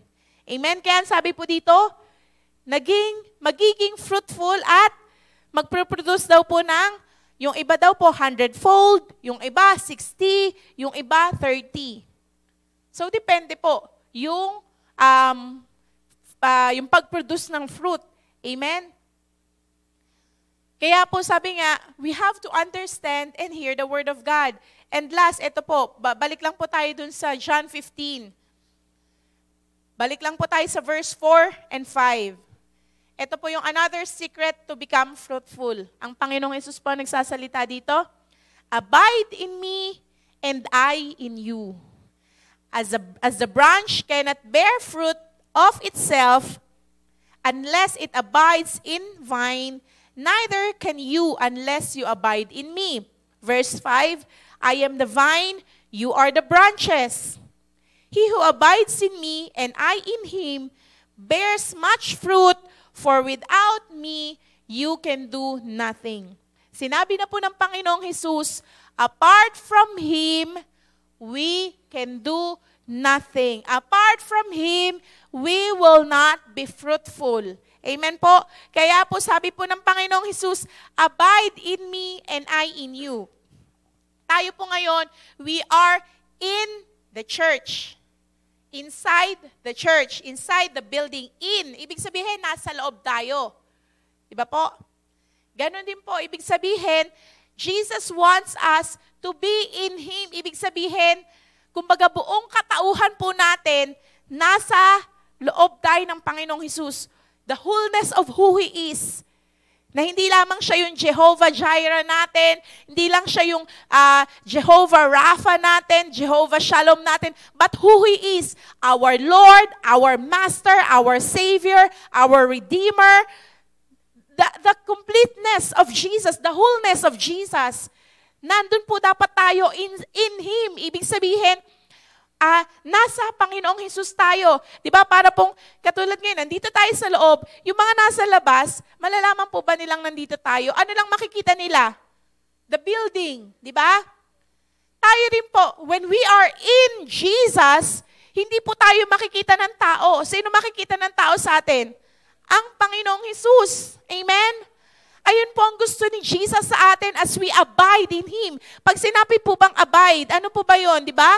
Kumbaga, ano po yung sa Tagalog? Sino po ba may Tagalog Bible? Manatili, di ba? Connected. Na hindi lamang po, di ba yung iba po kasi yung di ba po yung may sinasabi na grafting sa ano po? Ang grafting po kasi i-connecta mo lang siya, di ba po ito po yung puno. Kumbaga, kunwari, yung kalamansi, or hindi po, let's say, ano po yung mas malaki ng konti. Kunwari, yung bayabas, kakabitan mo po ng kalamansi kasi mas maliit yung ano ng kalamansi. Itatali mo. That's grafting. Ibig sabihin, nasa labas, nakakonekta. Pero po yung abiding, ang gusto po ng Panginoong Hesus, in Him. Sa Kanya po mismo tayo naka-abide. Hindi lang tayo naka-abide sa labas. Hindi lang naka-abide kay Lord yung puso natin, pero yung bulsa natin nakasabit lang kay Jesus. Diba? Yung mind natin nakakonekta kay Jesus, pero yung heart natin nakasabit lang. Hindi po, ang gusto po ng Panginoong Hesus, we abide in Him. And sabi nga po, and I in you. At siya din po nasa atin. Diba? Kaya nga po, sinasabi natin sa mga bata, nasan si Jesus? Ang sagot ng mga bata, nasa puso po natin. Diba? Ano ibig sabihin? Nakikita po ba ng ibang tao si Jesus sa atin? I mean, kumbaga, kasi nga dahil nasa puso natin siya, in us, nasa atin. sino po representation ni Jesus? Tayo as representative of Jesus, dapat po makita ng ibang tao na talaga pong nasa atin ang ating Panginoong Jesus. Amen? And it is a picture of a relationship and intimacy. Amen? Yung sabi po ni Jesus, abide in me and I in you. Di ba po sa mga mag-asawa, pag pumasok kayo ng covenant, di ba po, tayo dito sa Pilipinas, naiiba yung apelido ng babae, susunod sa apelido po ng lalaki, di ba? Because we entered into a covenant, we entered into a relationship na sabi nga po, ang dapat na kumbaga parang separation na lang is death. Di ba? Parang ganun din po, ang nais po ng Panginoon, yung intimate relationship po natin sa Kanya. Amen? Because that is where we can bear fruit. Sabi niya po dito, di ba? As the branch cannot bear fruit of itself unless it abides in the vine, neither can you unless you abide in me. And sa verse 5 po, sabi po dito, I am the vine and you are the branches. He who abides in me and I in him, eto po, bears much fruit. For without me, you can do nothing. Hindi po talaga tayo mamumunga kung wala tayo sa Panginoong Hesus. Kaya po ang tanong, nagbubunga na po ba tayo? Kasi kung hindi pa, baka po, wala pa po talaga tayo dun sa picture na Jesus is in us and we are in Him, in Jesus. Amen? Kailangan po dumating tayo sa punto ng buhay natin na si Jesus na yung makikita ng ibang tao po sa atin. At tayo po ay talagang masasabi natin na nasa Panginoong Hesus tayo. Amen? Na hindi na po tayo half-half. Half sa mundo, half kay Jesus. Yun po yung sinasabi sa Revelation na lukewarm. Ano daw pong gagawin sa mga lukewarm? Isusuka. Sino pong gusto dito na isuka siya? Ni Lord. Wala, di ba? Kasi gusto po natin lahat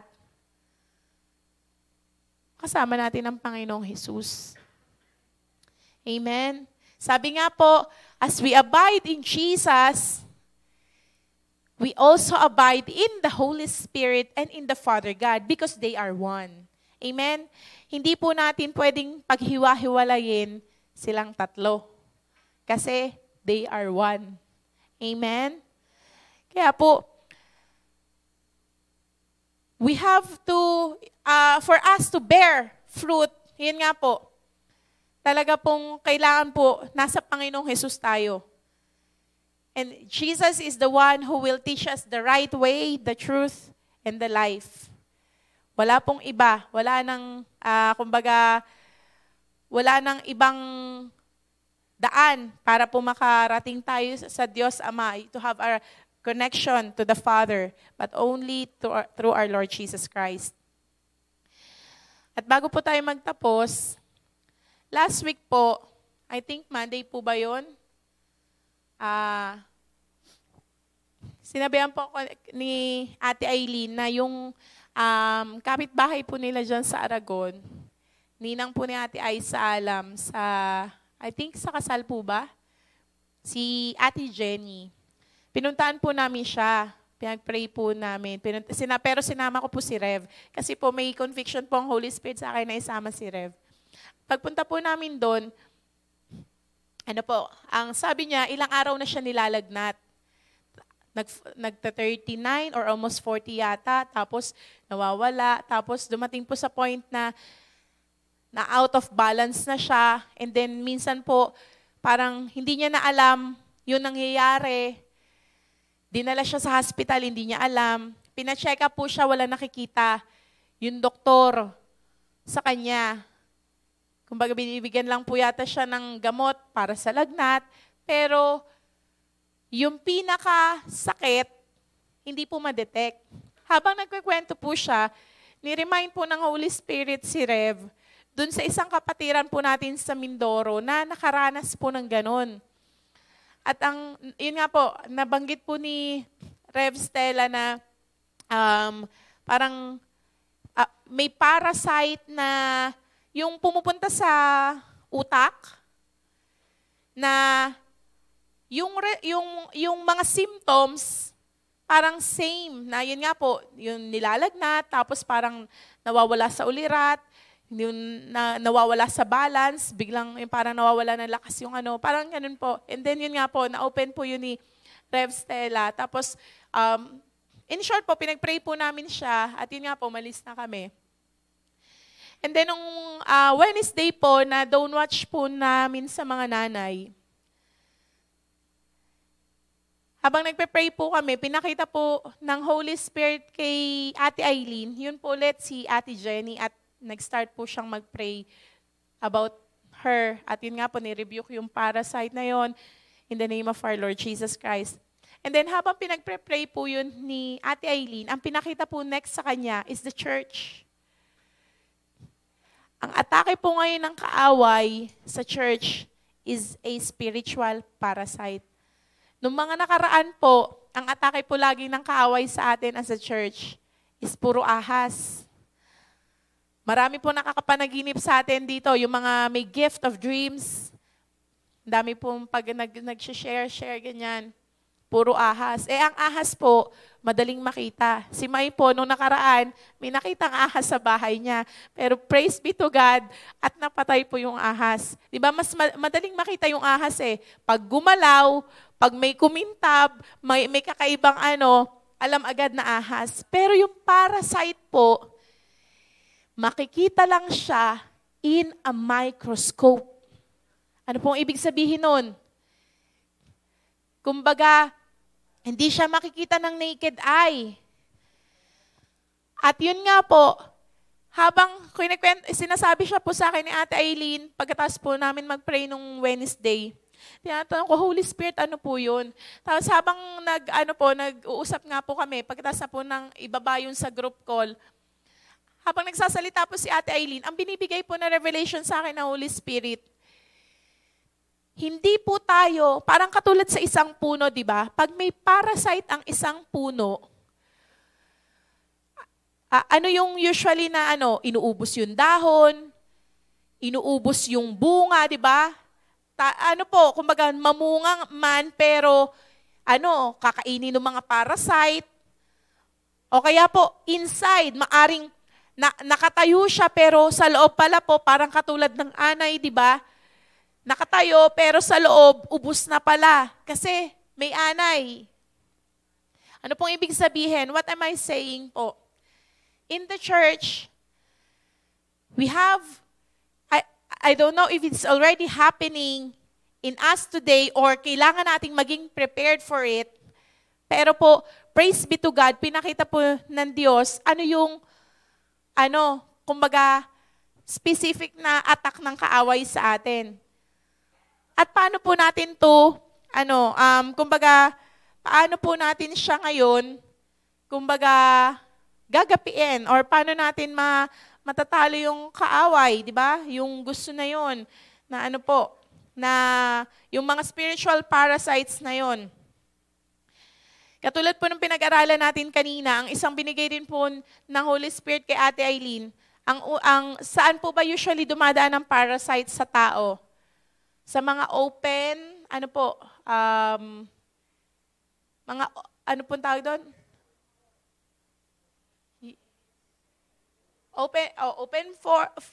Mga pores, open pores, or pag nakain, nainom, di ba po, sa mata, sa tenga, sa ilong, yung mga butas po na pwedeng pasukan, di ba? Ang isa pong binigay ng Holy Spirit kay Ate Eileen is through our eyes. Yun nga po, the riches of this world. Kasi magkakaroon ng transferring of wealth of the wicked to the righteous. Pag po ba dumating yung transferring of wealth, saan po nakatuon ang isip natin? Sa kayamanan po ba o sa Panginoong Hesus pa rin po? Another thing is health, good health. Dahil wala tayong sakit, malakas tayo, saan po natin binubuhos yung lakas natin? Sa mall, magpapakapagod tayo maglakad sa mall o kaya kung saan-saang lugar. Tapos pagka uwi sa bahay dahil pagod na, wala nang time, makipag-usap kay Lord. Good night, Lord. Gano'n na lang. Tapos tulog na. Another thing po is the good things of this world. Kumbaga, yun nga po, yung ino-offer ng mundo. Na kayamanan, di ba? Na katanyagan, na fame. The enemy wants to blind us, to change our focus, to put pride and selfishness. Ayun po yung atake ng kaaway. Kaya po we have to be aware. Sinasabi ko po to sa ating lahat because hindi lang, si Ate Aileen po, as our watchman in the Spirit, marami po, alam niyo po ba, maraming pinakikita si Lord kay Ate Aileen, hindi pa nangyayari, na ipapag-pray na po. Kasi pinakikita na po ng Lord kay Ate Aileen. Ang dami po nating shakenings na nadaanan. Beforehand, nag-warning na po si Lord through Ate Aileen. Although, may mga failures po tayo, but praise be to God, we are still standing because of the grace of God. Amen? Because of the kindness and goodness of our God. Because of His mercy and grace sa iglesia pong ito. Pero po, dahil alam ng kaaway na merong future at plan ang Diyos sa atin as a church, hindi po siya tumitigil, umatake. Dapat po hindi lang tayo maging defensive. Pag sinabing defensive, di ba? Parang katulad po sa boxing. Pag defensive ka lang, sangga ka lang ng sangga. Dapat maging offensive ka rin. Ibig sabihin, alam po natin, atakihin din ng kaaway. Alam natin siya, kumbaga, i-counterfeit, paano natin, hindi lang sasalagin ang bato po ng kaaway, pero paano natin siya matatalo. Kasi po, the Lord is giving us strategies. The Lord is giving us the wisdom. Pero po, we have to be open, to be aware of it. Amen? And another thing po is ito, di ba po, katulad ng binanggit po natin kanina, yung parasite po in the natural, in the flesh, sa katawan po natin, ang tinutumbok po niya is the mind. The brain, I mean the brain. Yung spiritual parasite po, ang gusto niyang tumbukin, yung mind natin. Our memories. Sabi nga po, na makalimutan natin sa isang buong araw na makipagniig sa Panginoon, na sumamba, na manalangin. Nais nung spiritual parasite na yun na maging busy po tayo sa napakamaraming bagay. Na kung dati po, itong oras na to, itong araw na to, binablock na natin to, walang ibang schedule kasi meron na akong gawain ni Lord na pupuntahan. Pero ngayon, because of so many schedules, wala na. And sabi nga po, another thing is that spiritual parasite wants to forget us na believers tayo ng Panginoon, na Kristiyano tayo. Bakit po? Kasi inside of the church, kung magbangayan, kung mag-away, parang mga tao dun sa kanto, nasigawan, di ba? Nasaan ang pagmamahal na natanggap po natin sa Panginoon? Nasisihan, naduruan, di ba?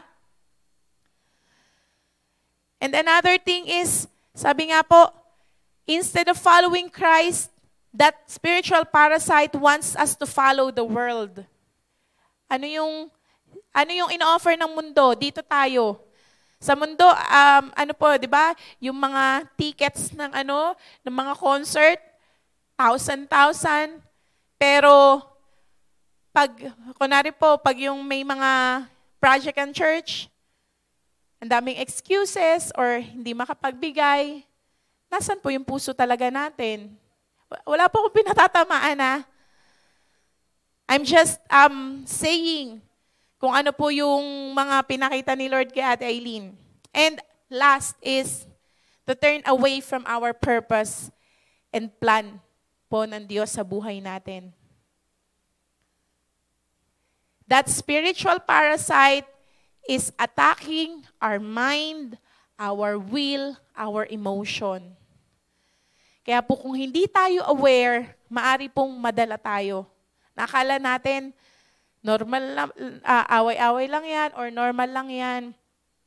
But if we will not look in the spiritual realm, inuubos na pala po nung spiritual parasite na yon.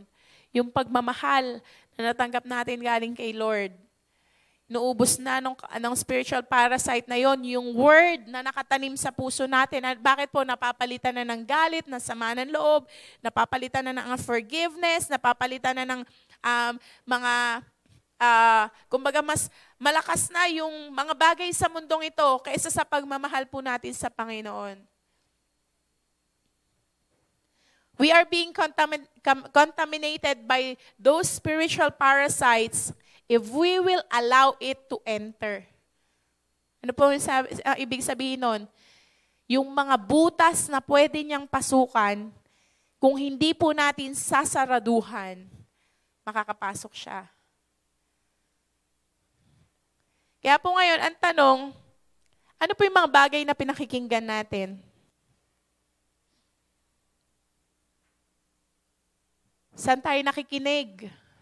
I mean, saan madalas nakafocus yung tenga natin? Sa chismisan po? Sa salita ng Diyos? Sa mga tugtog na lalong nagda-down ng emotion mo? Sugatan ka na nga, gustong-gusto mo pa yung mga sad love song?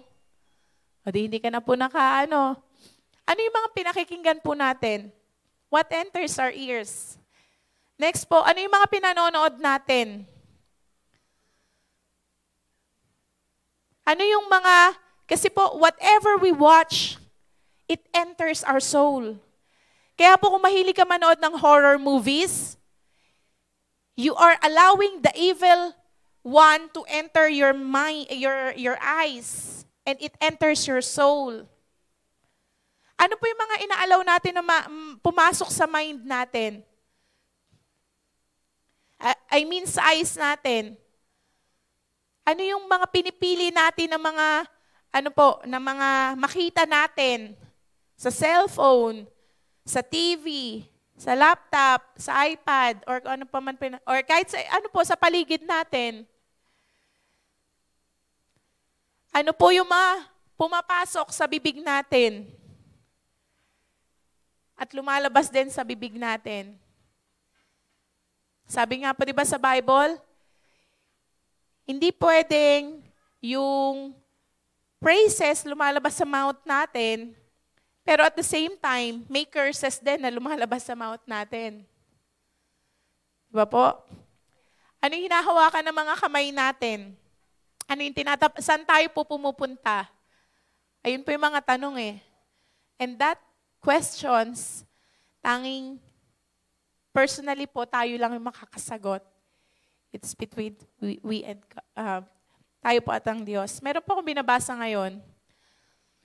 Yung Host the Holy Ghost book po ni Pastor Vlad Shavok. Ano po siya, isa po ito sa, actually kahapon ko lang po siya sinimulang basahin.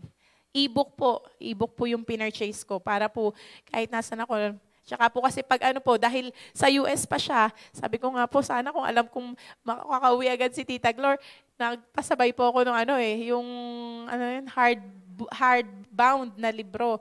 Pero yun nga po, dahil late ko lang na din po nakakita yung libro niya. Nag-ebook na lang po ako. Sabi niya po dito, gusto ko lang po itong bigyan din ng emphasis. Conviction is from the Holy Spirit. Condemnation is from the devil, the accuser of the brethren, sa Revelation 12:10. Sabi nga po sa Romans 8:1, there is therefore now no condemnation to those who are in Christ Jesus. Amen po. Pag nasa Panginoong Jesus na po tayo, wala ng condemnation. Kaya dapat po, conviction yung nararamdaman natin. Ito po, bibigay ko po sa inyo yung difference ng conviction and condemnation para malaman nyo po sino yung naririnig natin. Sino po yung naririnig nyo personally?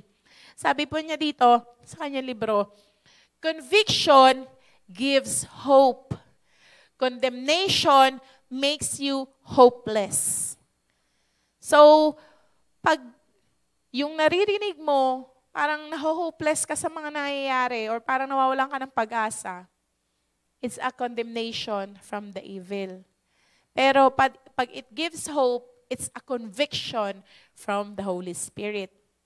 Another thing po, when the Holy Spirit convicts, the light comes on. Hope is released, change is imminent. Ano po ibig sabihin? Kumbaga, may pagbabagong magaganap po talaga. If it is a conviction of the Holy Spirit. Godly sorrow and repentance follow. Ayan po. Di ba kaya po tayo, pag po may conviction ng Holy Spirit, tayo po mismo, we started to repent, we started to ask forgiveness kay Lord sa mga nakasakit natin. Bakit? Kasi po may conviction eh. May conviction ng Holy Spirit. And conviction is the work of the Holy Spirit. And sabi nga po, but condemnation is the very opposite. You feel like you are totally loser, a failure, and you cannot change. Pag ganun po yung mga nararamdaman natin, kunwari may pinagdaanan po tayo, parang hindi ka maka-move on doon, or parang feeling mo wala ka na, wala nang natira sa'yo, lahat-lahat, parang kumbaga hopeless ka na, failure ka, ganyan. It is a condemnation from the enemy po. And another thing is, conviction leads to repentance. Condemnation leads to remorse. Ano po yung remorse? Yung feeling mo guilty ka, tapos may deep regret na sana hindi na lang to nangyari, sana hindi ko na lang to ginawa, sana. Tapos na nga hindi na yung mababalik. Diba? Kumbaga, ang point po dito, if that is what you hear, it's a condemnation from the enemy. Repentance makes you better. Remorse makes things worse. Remorse only produces guilt, shame, and regret. Again po, conviction leads to repentance. Pag po ang conviction galing po sa Holy Spirit, it will lead us to repentance. It will lead us to change our, hindi po yung, di ba, kaya nga po ang repentance is, sabi nga po, a 180 degrees turn around. Hindi siya 360. Kasi po pag 360, babalik ka lang dun sa sa kinalalagyan mo, pagkakasalang ginagawa po natin, di ba? Or kung ano man yung mga na yon. Pag po 180, you turn around. Hindi mo na siya babalikan. That is the true repentance po. Amen. And that, if we receive that conviction of the Holy Spirit, di ba kaya nga po sabi sa salita ng Diyos, he who hears, wag daw po nating hayaan na maging harden yung heart natin. Bakit po? Kasi yung choice pa rin nasa atin. Again, God is not removing the free will into our lives. As the Holy Spirit convicts us, hindi po ibig sabihin nun, inalis ni Lord yung free will natin. But, He is getting our attention. He is getting us na nais po ng Diyos. Bumalik po tayo dun sa right path na nais po niya. Amen, church? And, kaya po ang tanong ngayon, which voice do you hear? Is it the Holy Spirit or the evil? The Holy Spirit po, may conviction. If it is the devil, may condemnation. Kaya nga po, sabi nga po, yung cross ng Panginoong Jesus, His death, His burial, and resurrection, hindi lamang po yun for our salvation. It's also for our sanctification. Ibig sabihin po, we are being sanctified. We are being cleansed. Kasi sabi nga po, di ba, our God is holy. We cannot come to Him pag po unholy tayo. Kasi requirement po yun ng Diyos, di ba? Sabi niya po, be holy for I am holy. If we want to come near to God, we have, kumbaga, we need to remove kung ano po yung mga unholiness sa buhay po natin. Amen po ba? And sabi nga po, if we glance at it, we find salvation. Pag po tumitingin tayo sa cross, ano pa ba sabi pag glance? Kumbaga parang tumingin ka lang saglit, tapos ibinaling mo na yung tingin mo sa iba. That's the glance. Tama po ba? We receive the salvation from the Lord. But, if we gaze at the cross of Jesus, we gaze at our Lord Jesus Christ. Ano po ba sabing gaze? Diba? Ituon mo yung pansin mo. Kumbaga, titigan mo. Kumbaga parang, ano po bang other, ng gaze?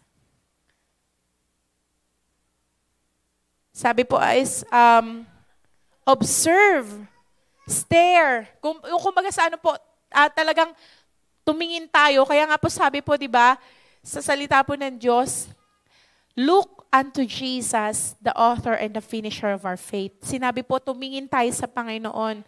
Diba?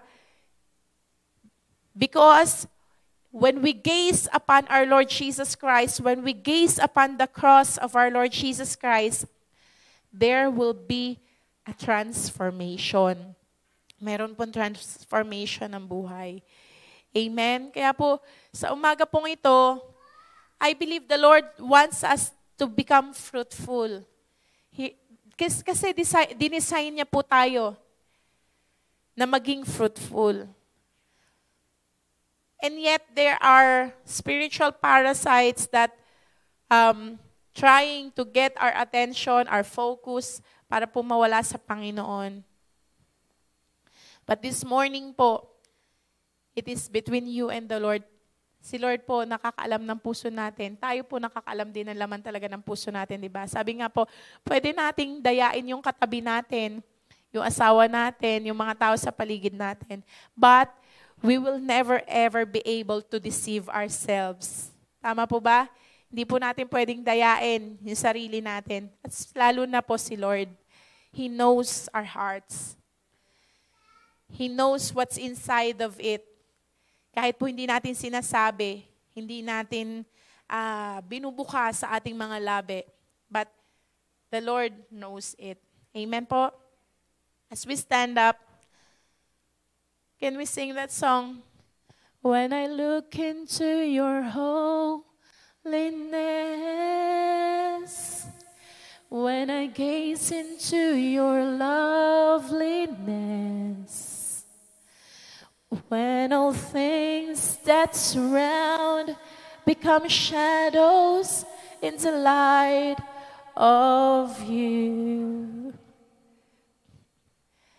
When I found the joy of reaching your heart, when my will becomes enthroned in your love, when all things that surround become shadows in the light of you. Minsan pa po, let's look into His holiness. Let's gaze upon our Lord Jesus Christ this morning as we allow ourselves to be searched by God, to be searched by the Holy Spirit.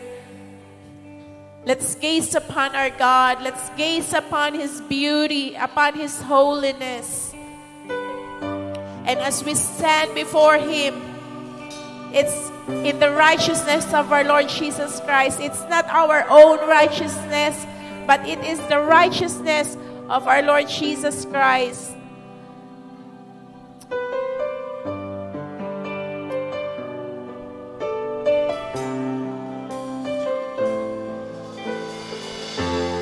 Let's sing it with all our hearts. When I look into your holiness, when I look your holiness.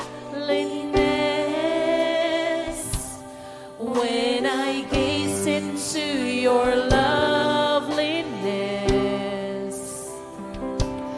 when all things that surround become shadows into light of you, when I found the joy of reaching your heart, oh God, when I found the joy of reaching your heart, when my will becomes enthroned in your love, when all things that surround become shadows into light of you.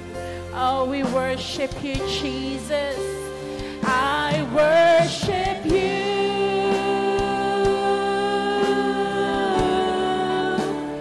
I worship you.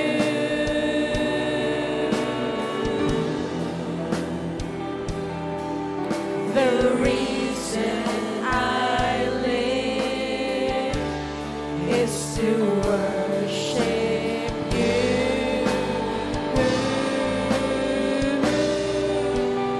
I worship you.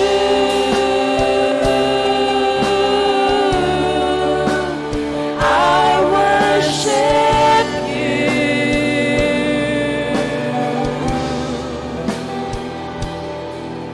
The reason I live is to worship you.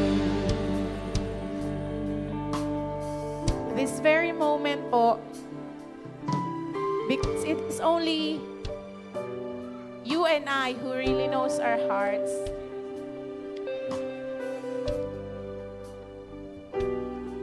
We will open the altar po. If you know in your heart that there are unholiness, unrighteousness, na or anything na sa buhay mo po, alam mo na it's an open door for that spiritual parasite na pinapadala ng kaaway. Bring it to the altar of God.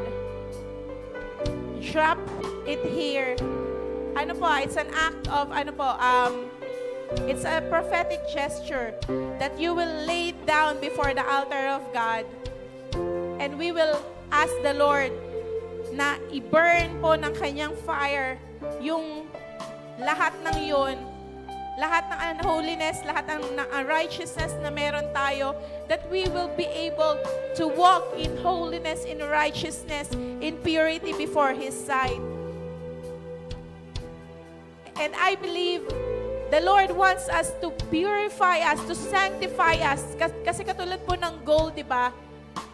The gold, the purity of the gold will only be seen pag po pinadaan siya sa fire. All the filthiness, all the yung mga hindi po pure dun sa gold, when the fire is there, maalis po lahat ng yon, and only the true gold will remain.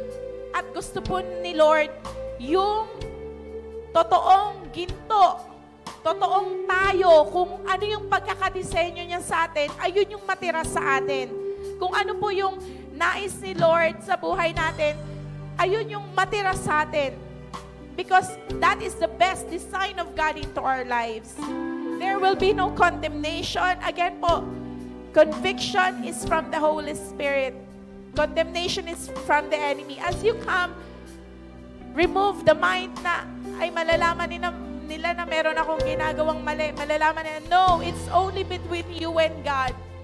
Let's put it here in the altar of God. And as we sing this song, once again, let there be a true surrender po sa Panginoon. And again, as we will lay down here, wag na po nating dadamputin.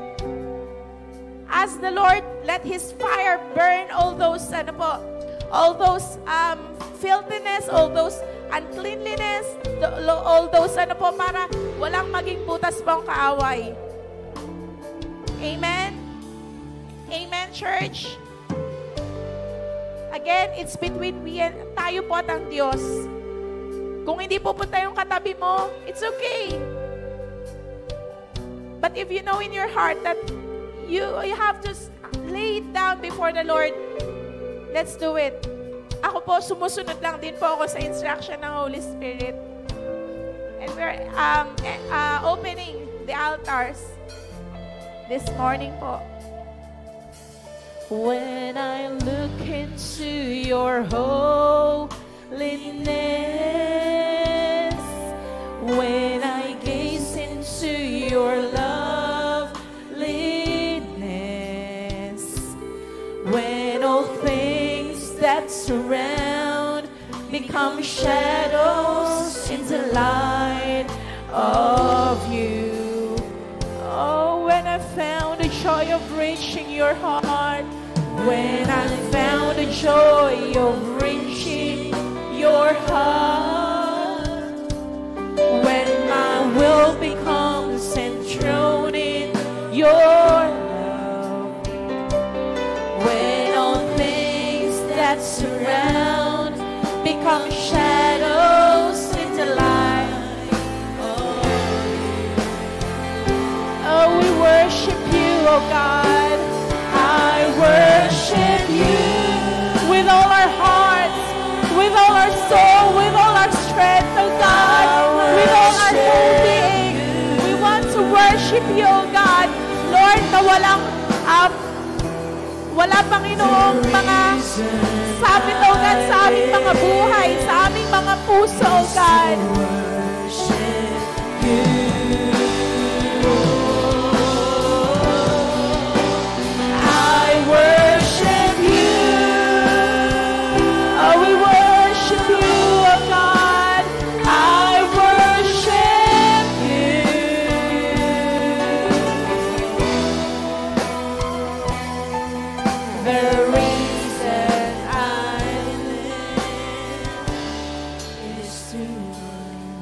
Even sa worship team po, we are opening the altars. It's for everyone. If you know in your heart, don't let this moment pass. Kasi it's an appointed time of the Lord. Kung ikaw, alam mo sa sarili mo, kahit na kumaawit ka, tumutugtog ka, it's open for everyone. It's everyone wants to be ministered by the Holy Spirit. Lay it down. Put it down in the altar right now. Oh, yes, God. Oh, yes, oh, Holy Spirit.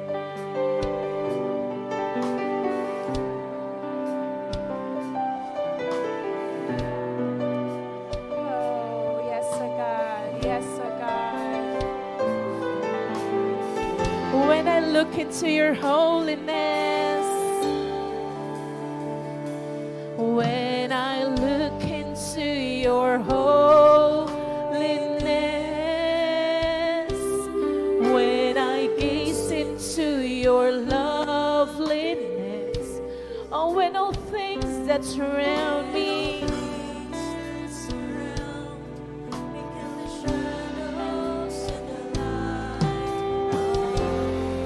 when I found the joy of reaching your heart, God. When I found the joy of reaching your heart. When my will becomes enthroned in your love. When all things that surround become shadows into light of oh, I worship you. I worship you.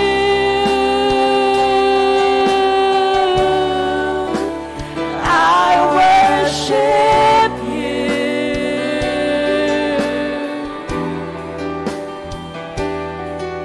The reason I live is to worship. The very reason God will live is only for you.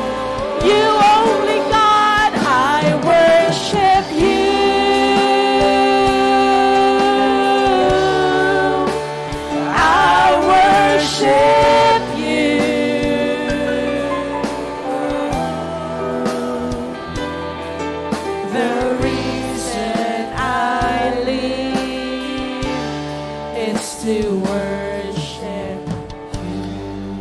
as you take the step of faith to go here po sa unahan, this time, say to God, Lord, ito po yung mga ibinababa ko sa altar mo this morning. Let's be honest with God. Put it down. Baba na po natin sa altar ng Panginoon. And just like in the time of Elijah, the fire from heaven will come down and burn all those things na gusto ni Lord matanggal sa buhay natin because He wants to purify, to sanctify each and every one of us. Come on, it's an individual po. Hindi ko po ito pwedeng gawin para sa'yo. Hindi nyo ito pwedeng gawin sa akin. It's an individual laying down before the Lord. Cast it down before His altar this morning. Put it down. Ibaba na po natin because it will weigh us down. Magiging pabigat yan as we walk in this new season. This is the last day of the Feast of the Trumpets. There will be a new season. There is a door that is opening ahead of us. May door po at pag meron po tayo mga bit, magiging pabigat po yan sa atin. God wants us to lay down all those things. God wants us to be prepared for what is about to come na gagawin niya. And this time, it's the time of sanctification, of purification. Come on, church. Lay it down before His altar. Put it down. If you want to make a gesture, ibaba mo, ilapag mo, tanggalin mo sa kamay mo, tanggalin mo sa isip mo, sa mata mo. Put it down, put it down, put it down before His altar this morning. Put it down sa puso mo. Tanggalin mo, alisin mo. Lay it down before Him. Lay it down before His altar. Oh, shekedayakara dayakanda yaradakara dayasande. Oh, Holy Spirit, Holy Spirit. Oh, shakayaradakanda yaradakande. Yakayaradayashaka yaradakara dayashanda yaradakande. Yusukuradakara dayashaka yaradakande. Yasakayaradakara dayashaka yaradakande.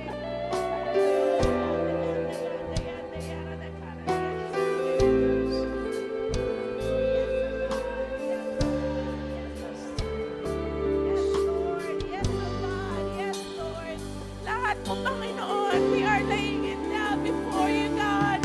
Lord, ayaw na namin magtira.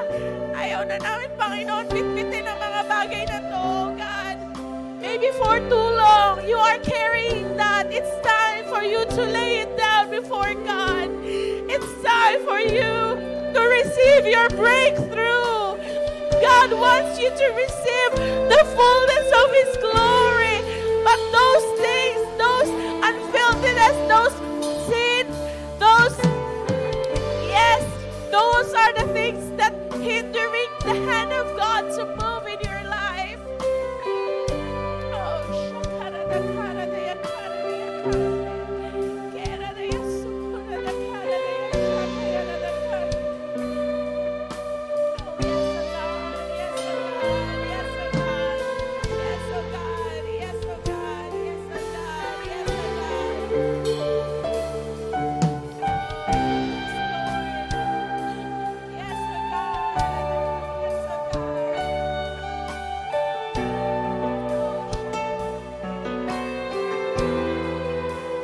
Yes, oh God.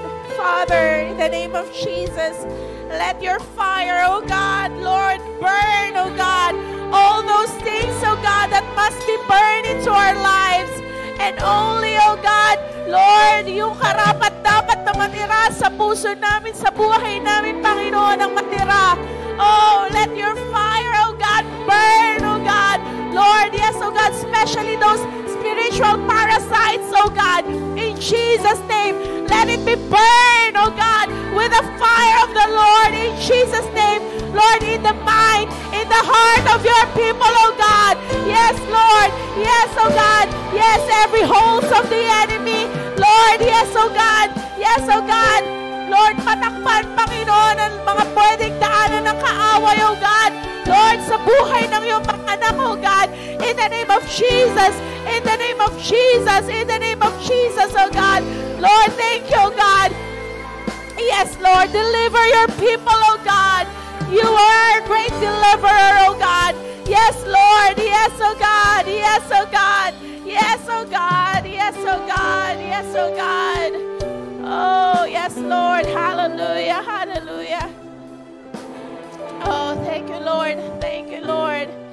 Yes, God. Yes, O God. Yes, O God.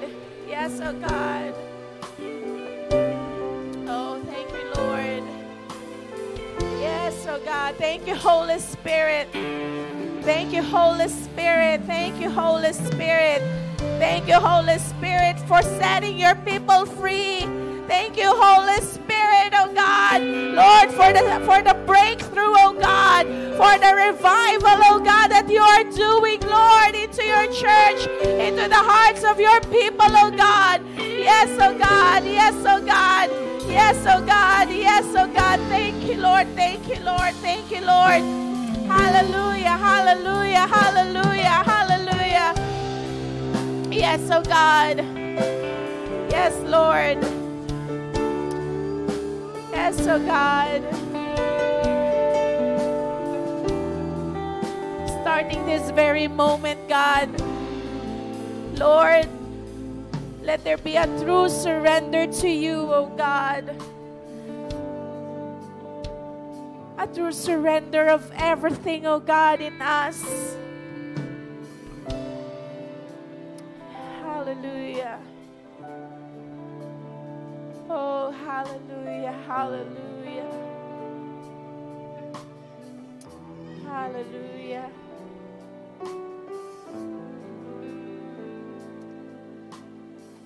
Yes, God. Yes, Lord. Thank you, oh God. Thank you, oh God. Thank you, oh God. Thank you, oh God. Thank you, oh God. Thank you, oh God. Yes, Lord. Thank you, oh God. Yes, thank you, oh God.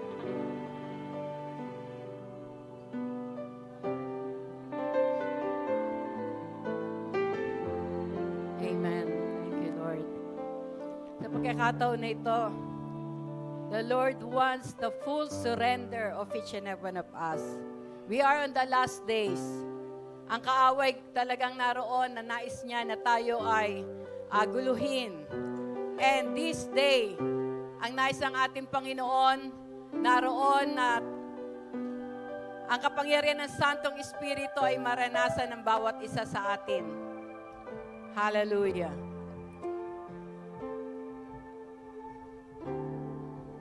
At sa oras na ito, muli itaas natin ang ating mga kamay sa ating Panginoon. Lahat po tayo.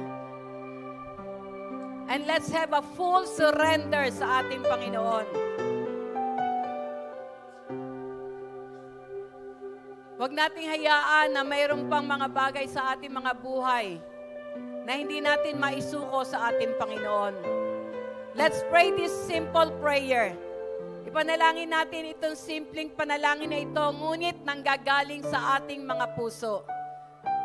Sabihin natin, Panginoong Jesus, sa oras pong ito, isinusurrender ko po ang aking buong buhay, ang aking buong lakas, ang aking buong katauhan sa inyo lamang. For apart from you, I can do nothing. Take full control of my life. I surrender all. I surrender all to you, Lord. Kayo na po maghari sa aking buhay. Salamat, Panginoong Jesus, sa pagpapatawad niyo sa aking mga kasalanan. Salamat po sa pagsunog niyo ng mga spiritual parasite na gustong mag-control ng aking buhay. Salamat, Panginoon, sa kalayaan na ibinigay niyo sa akin ngayon praise you. We bless you. We adore you. In Jesus' name. Amen. Amen. Amen. Palakpakan po natin ang ating Panginoon. Amen. Praise God. Sa pagkakataon pong ito, no, nais ko lang pong naroon. Sige, makakaupo na po tayo. Nais po ng ating Panginoon because we are on the last days. Ang sabi sa Ephesians chapter 6 verse 18, we must always pray in the Spirit. No? Naroon po na nais ang ating Panginoon na maging seryoso po tayo. Lagi tayong manalangin sa Santong Espiritu para po naroon na ang gabay, ang instruction, ang direction ng ating Panginoon ay ating pong makamit. No? Para po naroon yung pandaraya ng kaaway ay hindi na makapanaig sa ating mga buhay. Amen? Always pray in the Spirit. No? Always pray in the Spirit. At makikita po natin na ang tagumpay ay ipagkakaloob po ng ating Panginoon sa atin. Amen? Praise the Lord. And we will be fruitful. Amen. Praise God. Sino ang...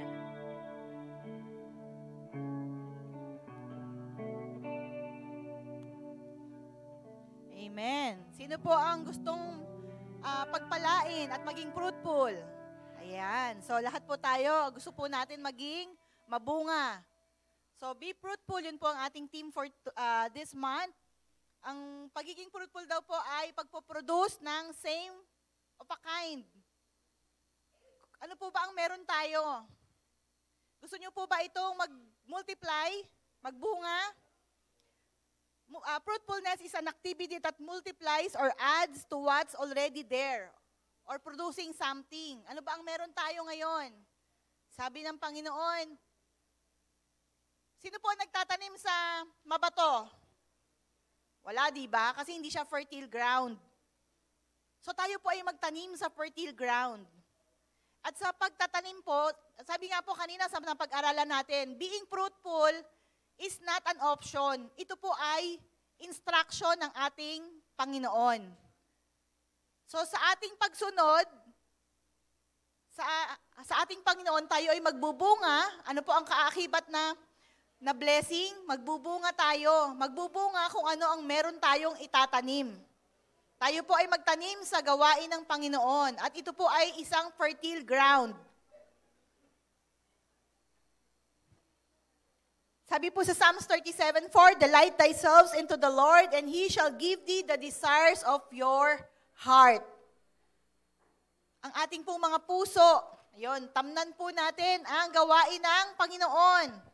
At tayo po ay mag-aani ng bunga in the future. Kasi po pag walang itinanim, walang aanihin. Sabi po sa Matthew 5:6, happy are those whose greatest desire is to do what God requires. God will satisfy them fully. Amen? So, i-desire po natin, gampanan, gawin ang nais ng ating Panginoon. At makikita po natin ang blessing. Blessing sa perfect time na kung saan ang blessing na ito ay timing. Bunga na kailangan, bunga na right on time, pipitasin natin. May enjoy natin. Amen po. Sige po, tayo po ipanalangin. I-ready po natin yung ating mga tithes and offering envelopes. Ayan. Itaas po natin ito sa ating Panginoon. Father God, we thank you, Lord, for the opportunity, Panginoon, na once again, ma-bless namin ang inyong pangalan, maibigay namin ang para sa inyo, Panginoon. At Lord, maraming salamat, Panginoon. Once again, pinaalala nyo sa amin that being fruitful, O God, is not an option, but this is your instruction, O God. Because that is your desire, Lord God. Desire po ng puso nyo na kami po ay mamunga, Panginoon. Lord, narito po kami, sinusunod po namin ang inyong instruction, Panginoon. At we know, Lord, in the perfect time, O God, we will reap the harvest, Panginoon. We will be fruitful, O God. At thank you, Lord, sa mga blessings na ito, Panginoon. Dalangin po namin that you will use this, O God, upang mag-multiply pa ang gawain ng church, O Lord. Thank you, Lord. Maraming salamat po. And we entrust everything unto you, O God. Especially, Lord, our finances, O Lord. We praise you. We glorify your name. In Jesus' name, amen and amen.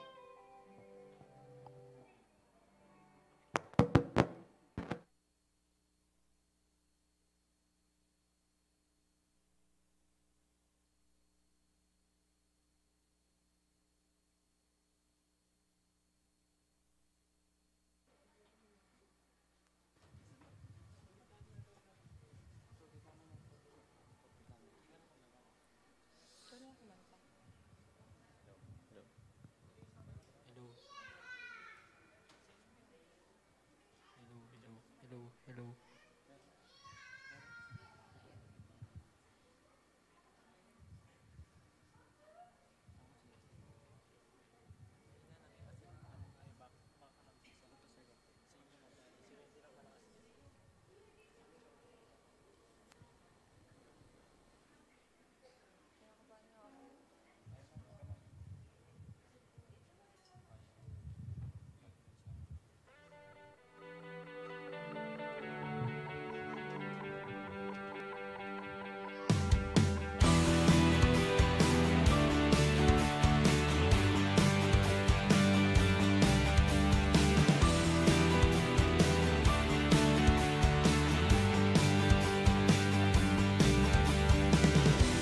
Let love explode and bring the dead to life.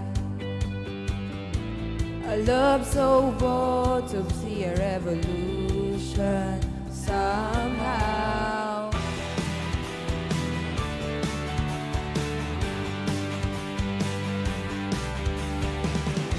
Let love explode and bring the dead to life.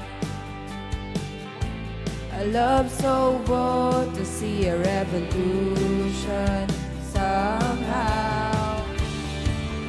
Now I'm lost in your freedom. In this world I overcome. My God's not dead, He's surely alive. He's living on the inside, roaring like a lion. God's not dead, He's surely alive. He's living on the inside, roaring like a lion. He's roaring like a lion. Let hopes arise and make the darkness hide. My faith is resurrection somehow. Now I'm lost in your freedom. In this world I overcome. My God's not dead, He's surely alive. He's living on the inside, roaring like a lion. God's not dead, He's surely alive. He's living on the inside, roaring like a lion. He's roaring like a lion. He's roaring. And fire fall, come shake the ground with the sound of revival. Let heaven roar and fire fall. Come shake the ground with the sound of revival. Let heaven roar and fire fall. Come shake the ground with the sound of revival. God's not dead, He's surely alive. He's living on the inside, roaring like a lion. God's not dead, He's surely alive. He's living on the inside, roaring like a lion. He's surely alive. He's living on the inside, roaring like a lion. God's not dead, He's surely alive. He's living on the inside, roaring like a lion.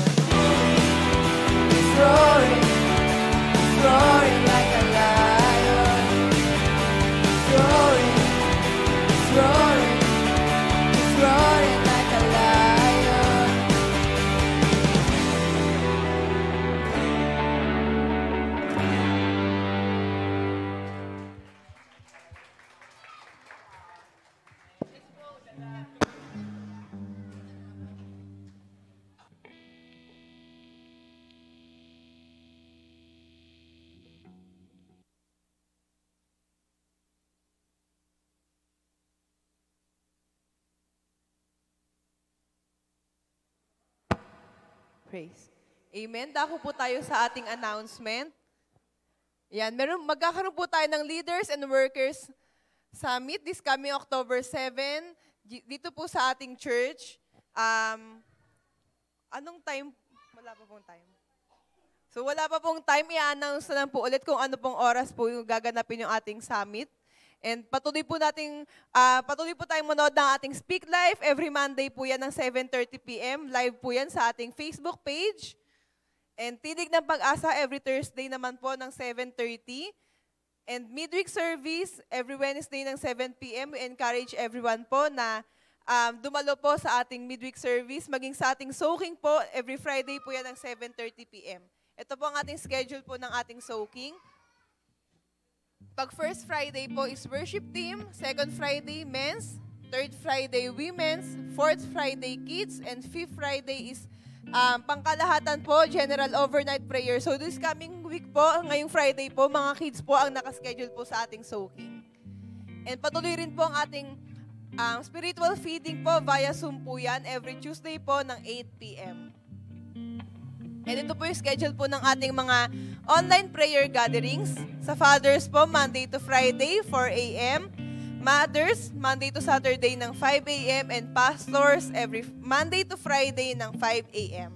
And last but not the least, wag po natin kalimutan na mag-like, follow, and subscribe sa ating mga social media accounts. Sa Facebook po is Jesus Be Lifted Up Church, and sa YouTube naman po is JBLU Church. Yun lamang po.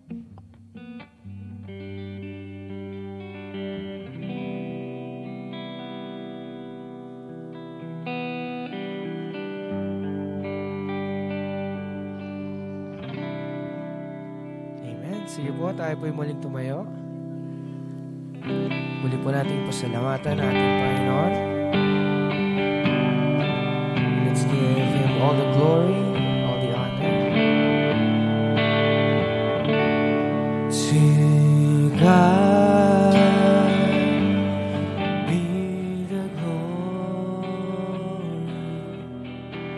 To God be the glory. God be the glory for the things He has done. With His blood He has saved me. With His power He has raised. God be the glory for the things He has done.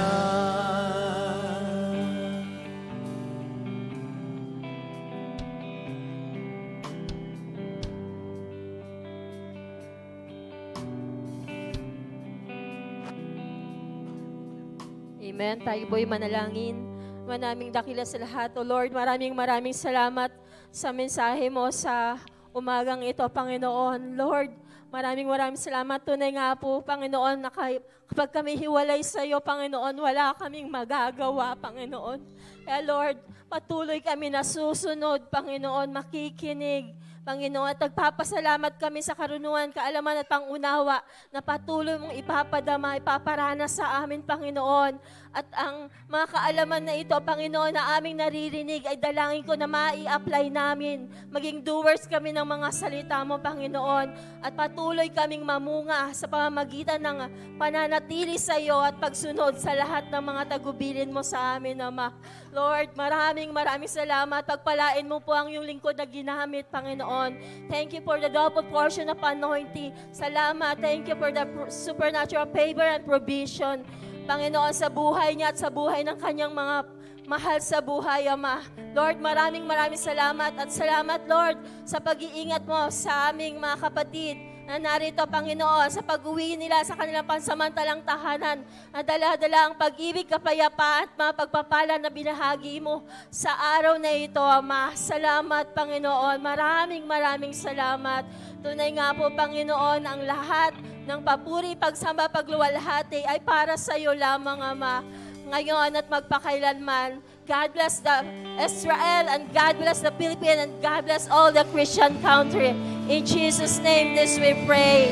Lahat magsabi ng Amen and Amen. Hallelujah. Praise God.